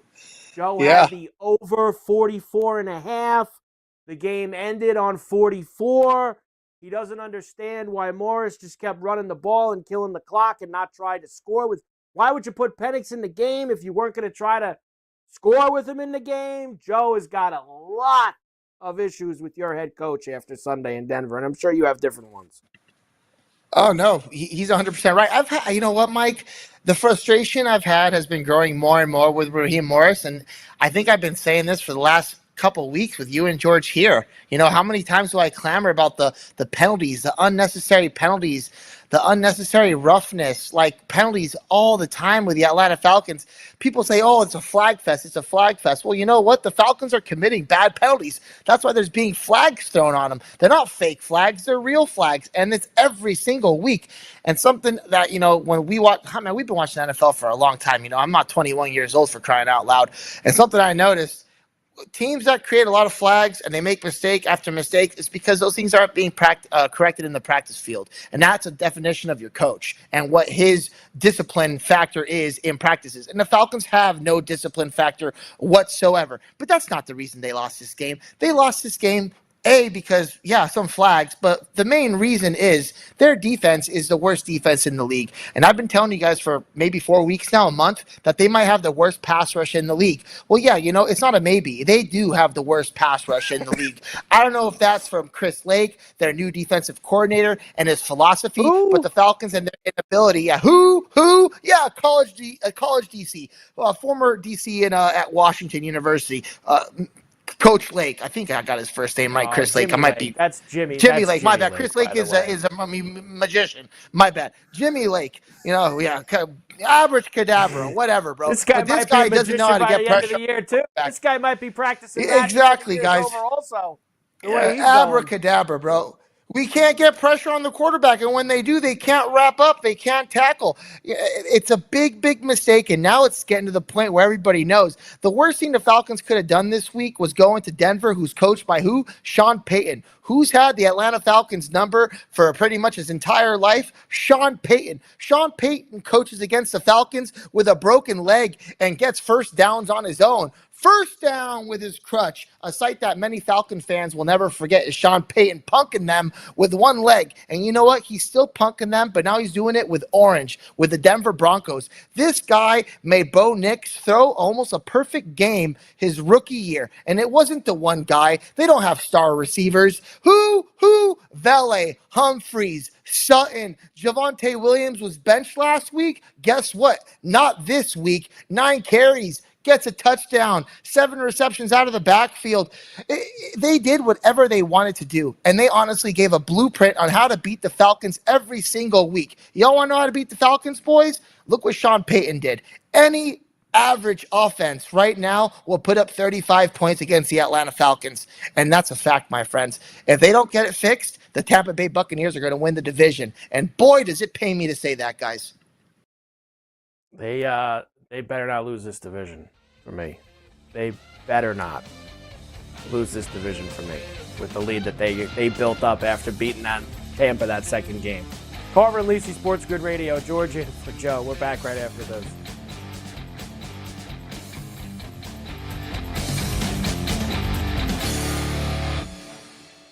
Loser is kind of a mean-spirited slur. But it doesn't have to stick. Tell them to listen to SportsGrid and fix it. No, thank you. Later. This is the SportsGrid Radio Network. The new SportsGrid app is now available on iOS and the App Store. Experience the ultimate sports betting companion that provides personalized content from your favorite hosts. In-depth matchup previews, game and prop picks, live odds, stats, scores, and more. All in one place. And of course, on the SportsGrid app, you can tune into our live television and radio coverage anytime, on the go, wherever you are. Download the SportsGrid app on the iOS App Store now. It's smarter to be on SportsGrid. If you've turned 65 recently like me, it's important you find a Medicare Advantage plan that gives you the coverage you're looking for. But finding one can be difficult. The best thing I did, and I suggest you do the same, is call a licensed insurance agent and let them walk you through your Medicare Advantage plan options. There are so many benefits you have access to, so make the call now and let the representatives explain everything to you. Our licensed insurance agents can offer you a variety of Medicare Advantage plans. Plus, the call is free, the information is free, and there's no obligation to enroll. We're here to make it easy for you to select a Medicare Advantage plan that may work for your needs. Finding a Medicare Advantage plan can be easy if you do what I did. Make a quick call right now to learn more. Thank you. 800-365-6303. 800-365-6303. 800-365-6303. That's 800-365-6303. The early line. Hey, Debo, where you been? 1 carry, -1 yard, 4 catches, 22 yards here? That guy's got to step up and be that catalyst now for that offense. But people just go back a few short weeks. When Brandon Ayuk got injured, he was the perfect wide receiver for that offense. They just haven't found that remedy for him yet, and they sit at 5-5 on a disappointing season. It's the early line with Ben Stevens and Donnie Rightside. Weekdays, 8 a.m. Eastern, 5 Pacific on the SportsGrid Radio Network. No way football is played in the fall and winter. Because the hits don't hurt as much when you're numb. Get the lowdown on all the sports action coming up right here. It's smarter to be on SportsGrid. This is the SportsGrid Radio Network.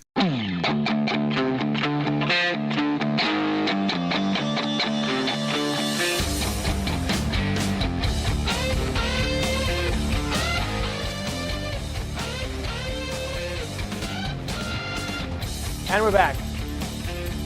Carver and Lisi, SportsGrid Radio, Sirius XM 159. Good to have you aboard here with us. So there you go. Matthias not happy. And they're on the bye this week, Atlanta. And then they have home Chargers, at Mini, at Raiders, at home Giants, at Washington, home Panthers. 3-3, possibly 4-2.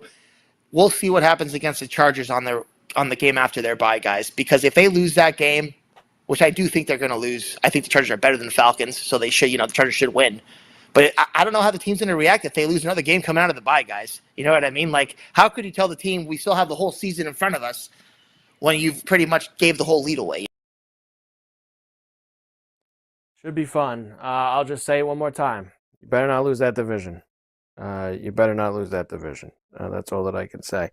Where do you... George, I believe, either muted or Matthias. One or the other. You laughed. I said a little joke. You laughed anyway. I said Joe won't be the only person coming after Matthias if the Falcons lose that division, as you and I both have tickets on the Falcons as well. We will be going after him, George. If that happens, me and you will be knocking on his door because they cannot lose this division. With basically had like a 3 or a 4 game lead after they beat Tampa the second time. They better not yak that up. Where do you sit, George? A couple more of these games for this week. First of all, 49ers are in Green Bay against the Packers. They got this back problem with Brock, or shoulder problem, I should say, with Purdy. The Packers are another team that just finds ways. LaFleur is such a good coach. But it's a short number here, 2.5 with the Niners in town. The Niners need it bad. They need everyone bad here. The Niners have put themselves in a position where almost every week is going to start to become must-win for them coming down the stretch. I think we're already there now, right? I mean, you and I went over that schedule. That schedule is brutal that the Niners face here. If I was thinking about placing a bet, I might bet that the Niners don't make the playoffs. All right, I think they're more likely not to make it than make it. They're out of it right now. They're 5-5. You and I went through the schedule. It is completely brutal, including this game in Green Bay. Although it's against a team they do usually beat, whatever it's worth, during the regular season. They beat the Packers. They have injuries we're worried about. You mentioned Purdy. What about Kittle? He going to play? I think so, but we have to wait and see here. Trent Williams, the All-Pro left tackle, also iffy. There's an ankle injury there, so they're banged up. A lot of injuries. Green Bay playing down to their competition. They should have lost last week to Chicago. Right? They should have lost that game. Santos can't kick a 40 or whatever it was, a 40-yard field goal. Just awful there. And Chicago still believes that there was a penalty on that play. I guess that Green Bay used leverage. You can't touch the center, whatever. Whatever, it doesn't matter. It was no good, wasn't called here. I lean towards Green Bay, Mike, but this is not a game I'm dying to, not for the game itself. I think there'll be props I'm going to like in this game here. And also, Christian McCaffrey, Mike, is not Christian McCaffrey. All right? He's not Christian McCaffrey right now. I'll let Juwan Jennings in this game. I think his props will be one I'll be heavily on. Yeah, it seems like when Jennings is healthy, that's kind of the guy that Purdy looks to. Ayuk obviously got done for the year, and he did nothing before he got hurt. And man, they have gotten zero out of Deebo Samuel this year. I mean, zero. Tampa wins it, George, in overtime. Let's go. Wow. Big Lightning that win. Is a nice comeback win. Big Was it plus 168 we hit on there? Yep. Obviously, I wish I would have bet more now, but I'll take that. I need a goal from the Everton Ottawa game. Any goal. Give me my over here. Although winning this makes up for it here. Who scored the game winner there? That was Braden Point? It was Point. Point with the winner. Yeah, his return, by the way, was a big reason why I bet this game pregame. That he was coming back and thought it would be great for them. I don't want to say it's a big win for him. It's a nice comeback, but Mike, once again, another brutal loss for the Penguins. I know you get a point, you get the loser's point here, but you had a 2-0 lead here. This is a game you got to win, and that's not Jerry's fault. You can't score 2 goals and expect to win in the NHL. No. So is what it is. We'll take it. Double win for me. I'm having a really nice night so far. So let's go, Edmonton. Need another goal here. Let's go. Gotta have it. Gotta have it, baby. Chiefs look to get right. They're in Carolina against the Panthers. They're laying 10.5. Interest you in the Panthers at home, George, with 10.5 against Kansas City? Yeah, you can. Ooh, all right. Go ahead, George. Just enough to win. They do just enough to win. I think they'll win the game by 7, whatever. But I don't think they're going to blow them out. I don't know if they're capable of blowing anybody out. No. I think the Panthers are playing well, coming off a bye week.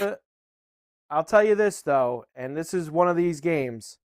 I want to go and look at it. Yep, already up there on some of these books. This is one of those games, George. If you like playing like this, now this is like a Lisi type of play. Lisi will be on the Panthers for one reason and one reason only this week.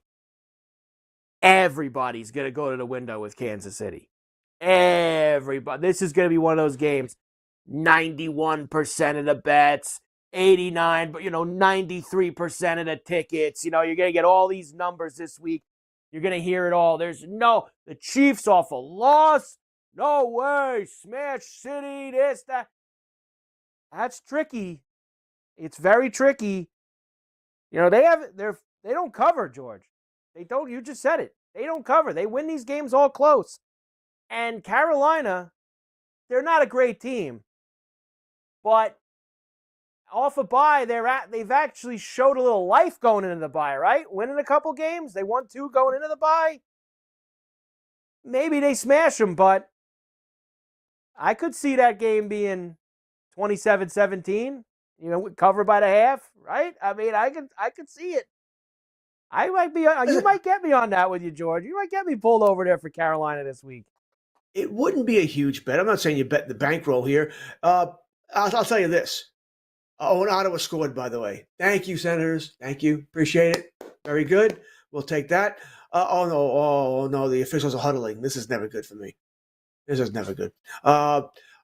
there's no way I would take Kansas City. I'm not laying 10.5 for Kansas City. I'm just not. They've proven it to us all season that it's almost like they're just doing enough to win the game. That's all they've done all season long. I don't know if that's going to change, or they're looking at a possible high stick. I think it's okay, maybe. I may be looking at through, the fact that I bet them. It's close, though. It's definitely close. So I'm going to have to sweat this out, Michael. But listen, they've done just enough to win, and I don't know if that changes here. I think they'll win the game comfortably. Maybe I need a backdoor cover here, or maybe, like I said, it's a game where it's 24 or even 21-17, and it's they score late to make it 24-17 or 20, whatever it is. But I can't bet. Either I'm betting Carolina or I'm not betting the game as far as the game itself is concerned here.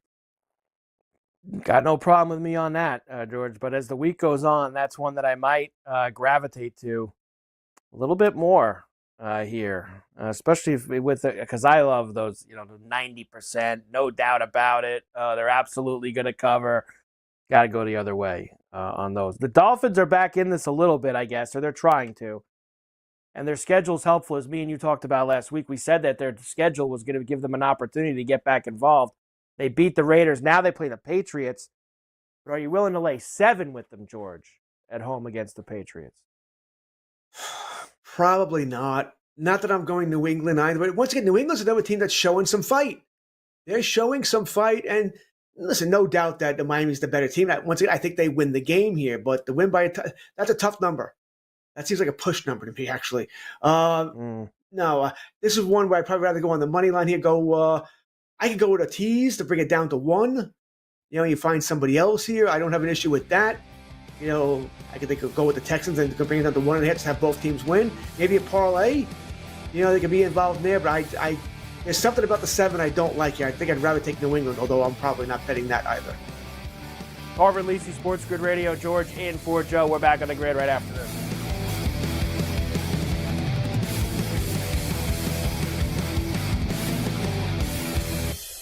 Yeah, it's getting cooler. Football weather is here. Stay tuned for all the latest odds, strategies, and info. It's smarter to be on SportsGrid. This is the SportsGrid Radio Network. SportsGrid TV and radio networks are the premier streaming video and audio channels dedicated to serving the sports wagering audience. Found on major smart TV platforms and streaming on SportsGrid Radio and SiriusXM Channel 159. SportsGrid's real-time data, expert commentary, and entertaining analysis transform viewers into informed sports enthusiasts. Our weekday radio lineup begins with the early line at 8 a.m. Eastern with Ben Stevens and Donnie Rightside. Donnie joins Kevin Walsh on Money Line at 11 a.m. Eastern, followed by Football Full Circle at noon Eastern. Kaplan and crew join the party at 1 p.m. Eastern, and Pharrell Coast to Coast keeps things rolling from 3 to 6 p.m. Eastern. Get in the mix with Kevin Walsh and Game Time Decisions at 6 p.m. Eastern. Evenings simmer with Carver and Lisi, then boils over with Gabe Moritzi on Sports Rage Late Night at 10 p.m. Eastern. To find out where to find SportsGrid that's best for you, go to sportsgrid.com. It's smarter to be on SportsGrid. The SportsGrid Radio Network presents This Date in Sports History. The clock winds out on the Philadelphia Eagles, a game they thought would project them into a possible wild card position. It would bring them 7-5 had they won. 1978. The miracle of the Meadowland. The Eagles' Herman Edwards returns a fumble for a touchdown with 31 seconds left to give Philadelphia a 19-17 win over the Giants. I don't believe it. The Eagles pick it up and Herman Edwards runs it in for a touchdown. For SportsGrid Radio, I'm Mike DeMurgis. Football Full Circle. I just think that the mindset has changed for Buffalo, right? They are start to finish a different team than they were in 2023. And as long as Josh Allen makes plays like he did yesterday and doesn't turn the football over, guess what? They have a good shot, great shot to make the #1 seed this year. It's Football Full Circle with Ben Stevens and Joe Lisi. Weekdays noon Eastern, 9 a.m. Pacific on the SportsGrid Radio Network. Fall is almost here. It's time to stow the lawnmower and get ready for all that glorious action coming your way. Stay tuned to SportsGrid for all the strategies, angles, and info you need to get the winning edge. This is the SportsGrid Radio Network.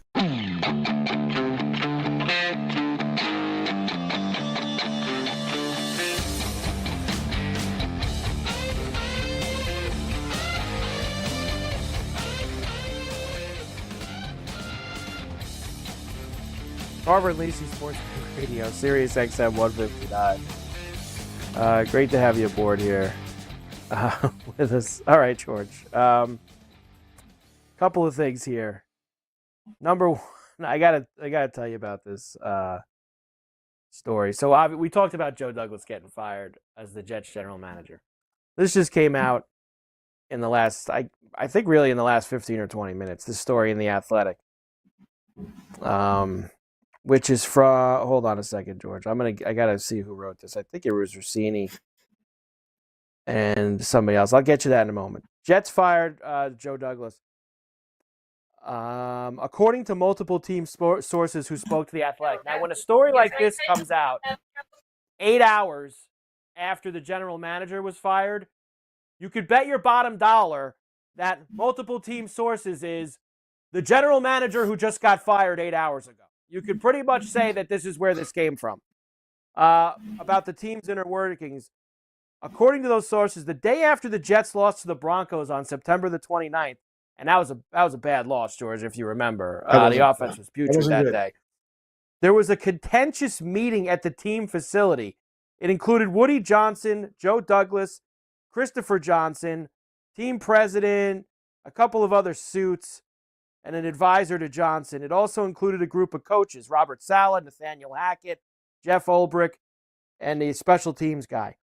The coaches had been called in to explain what happened with their units during the 10-9 loss to the Broncos. During the meeting, Johnson suggested to the coaches that they bench Aaron Rodgers in favor of Tyrod Taylor because he felt Rodgers' performance was helping the team back. Remember, this is Woody Johnson, the owner, Johnson & Johnson mogul, telling the football people that they should bench the 40-year-old quarterback, Aaron Rodgers. The coaches in Douglas were stunned at this suggestion, talked him out of it, and convinced Johnson to stay the course and that benching Rodgers 4 games into the season would not sit well with the locker room. I'll tell you who else Georgia wouldn't sit well with if they benched him 4 games into the season. Probably Aaron Rodgers. The coaches also felt it would embarrass Rodgers. Oh, it would. The idea of benching the future Hall of Famer sounded so absurd that one coach asked whether the owner was serious. Multiple owners believed he was. Johnson was calm that day, but that set the tone for what happened a week later when he fired Robert Saleh without consulting Joe Douglas or anyone else in the organization. That was from, it was Diana Rossini and Zach Rosenblatt, who covers the Jets for The Athletic. This is almost specifically, George, what we were talking about earlier with this job. How do you want the job if you have an owner who clearly is very involved and a bunch of other non-football people very involved and walking into the coach's office asking to do things like that? And it's just amazing because when you think of the best teams in the NFL, all right, listen, I know you and I can, but who can name the owner of the Kansas City Chiefs? You probably can't, right? Without really thinking about it, right? Because he doesn't get involved here. You know, who are the worst owners? The Krafts. I'm sorry, the Jerry Jones of the world, right? Snyder, who they got rid of here. And now Johnson's becoming one. It never works. When the owner gets that involved, it never works. You would think they would learn from that. You hire football people. That's their job. You want to give final say over certain things? I have no issue with that. You know, some kind of massive $250 million contract. Yeah, if I'm the owner, I want final say over that too. Maybe trades, I want final say just to make sure you're not doing something stupid. You know, but other than that, I mean, the owners own, GMs, GM, coaches coach, players play. It's the way it should be.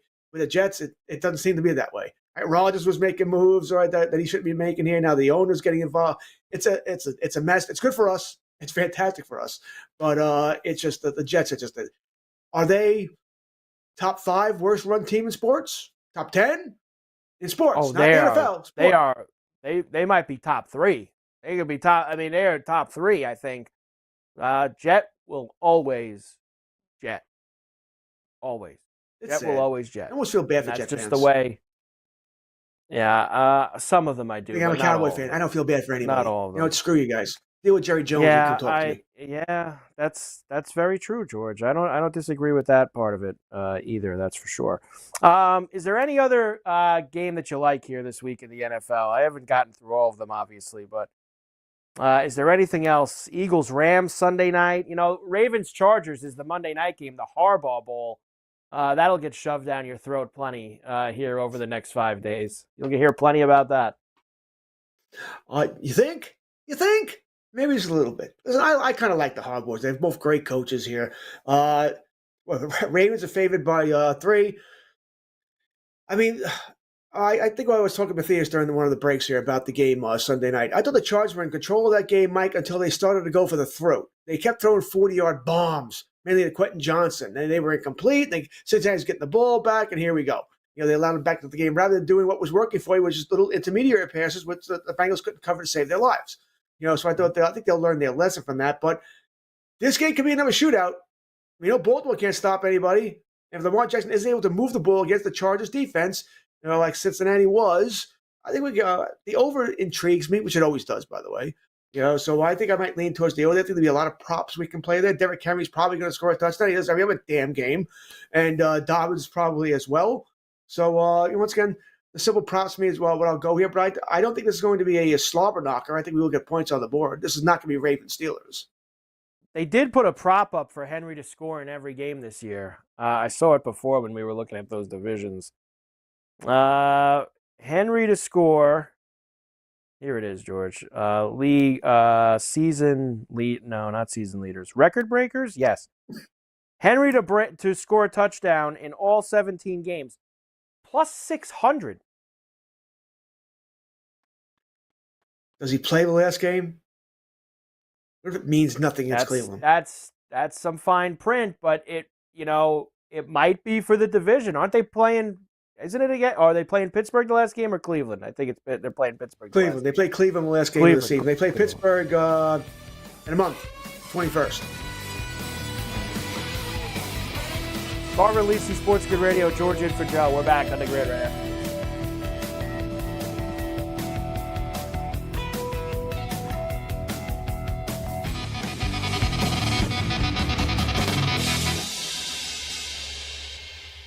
Luck is winning the lottery. Strategy is settling your divorce before cashing in the tickets. It's smarter to be on SportsGrid. Get the winning edge. This is the SportsGrid Radio Network. The Technology Minute with George Capalbo. Maybe you've heard of the infinite monkey theory. A monkey randomly typing on a typewriter for an infinite amount of time could eventually type out the complete works of Shakespeare. Though this be madness, yet there is method in it. A University of Technology in Sydney decided to test this theory. What would happen if a reasonable population of 200,000 monkeys, all typing 1 letter per second until the end of time, the universe a cold, dead cinder. The number 10 with 99 zeros, years. The answer? There's only a 5% chance that a single monkey would even type the word bananas. So what you're saying is, it's not to be. Follow me at Capalbo on X, and stay tuned to the Technology Minute for more cool stuff like this. Do you use the expensive blue or yellow pills to charge your sex life? Are you thinking about it? What if we can promise you the same results for less than $3 a pill? If you're paying $20 a pill for the other pills, you're getting taken to the cleaners. Our pills deliver the exact same results for less than $3. You'll save more than $16 a pill for the same results. And right now, radio callers will get 44 blue or yellow pills for $120 with free discreet shipping. You can save more than $700 off pharmacy prices. Charge your sex life now and save a ton of money. Call now and get your 44 pills and save over $700 and qualify for free shipping. Stop overpaying and call right now. Paid for by Steelman Pills. 800-823-3851. 800-823-3851. 800-823-3851. That's 800-823-3851. No way football is playing in the fall and winter. Because the hits don't hurt as much when you're numb.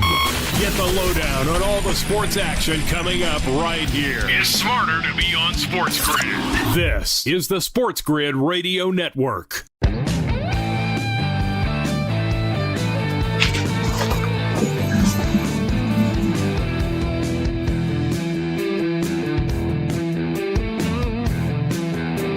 back.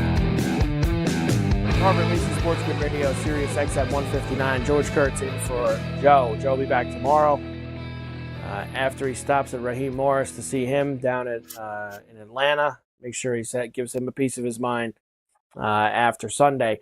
George, you said to me in the break before, where's Soto going to go? And we'll finish with that. You know what is so amazing about these things? And I don't think anything's changed from where me and you talked about this when the season ended. I still believe he's a mercenary, and I still believe he's going to take whoever offers him the absolute highest dollar. But it drives you nuts during this time of year when these guys, he has all these meetings, right? And every meeting, George, is great. Every meeting's great. Have you ever had a free agent meeting with that in all your years where you got, man, that meeting went bad. That guy, he definitely isn't going there.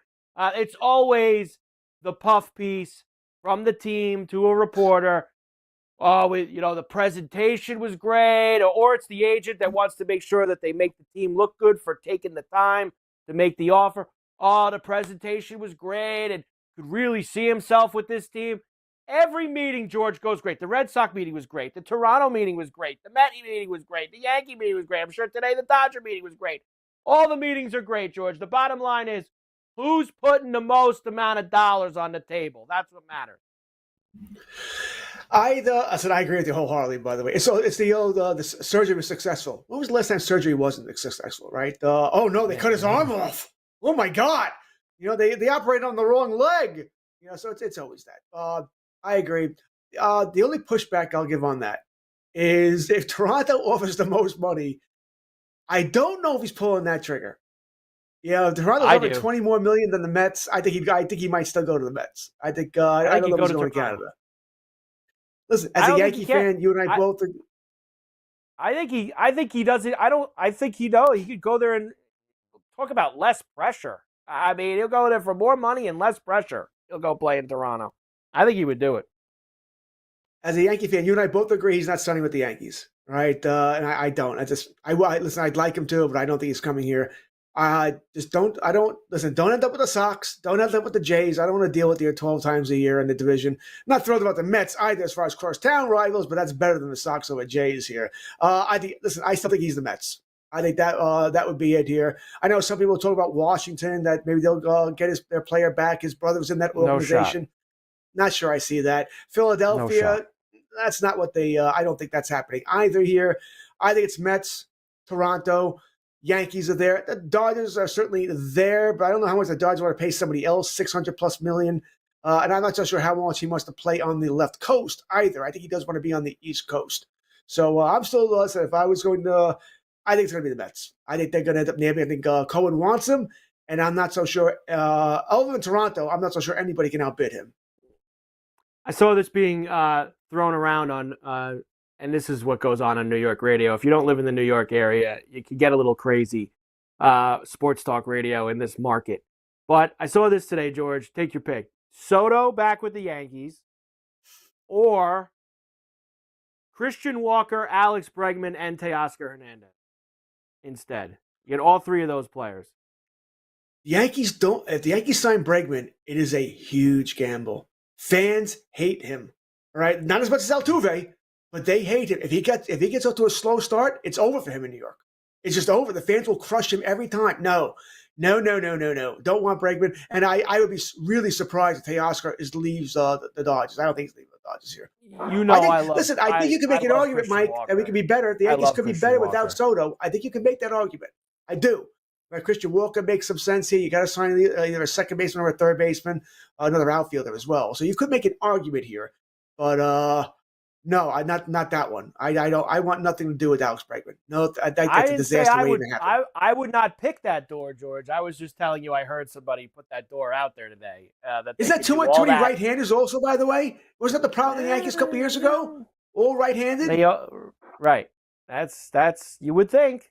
But they had, Dominguez in center. Judge could move to right then. You could do all of those things. It does make some sense if you lose Soto. Yes, there does make some sense.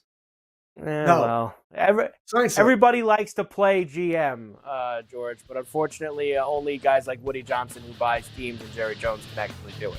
They're the only ones who can actually play GM. George, great job as always. I will see you again next week. Great job by Matthias Burbell. Joe back tomorrow night. Carver and Lisi, Sports Grid Radio. Hash some tickets. Have a good night. See you tomorrow.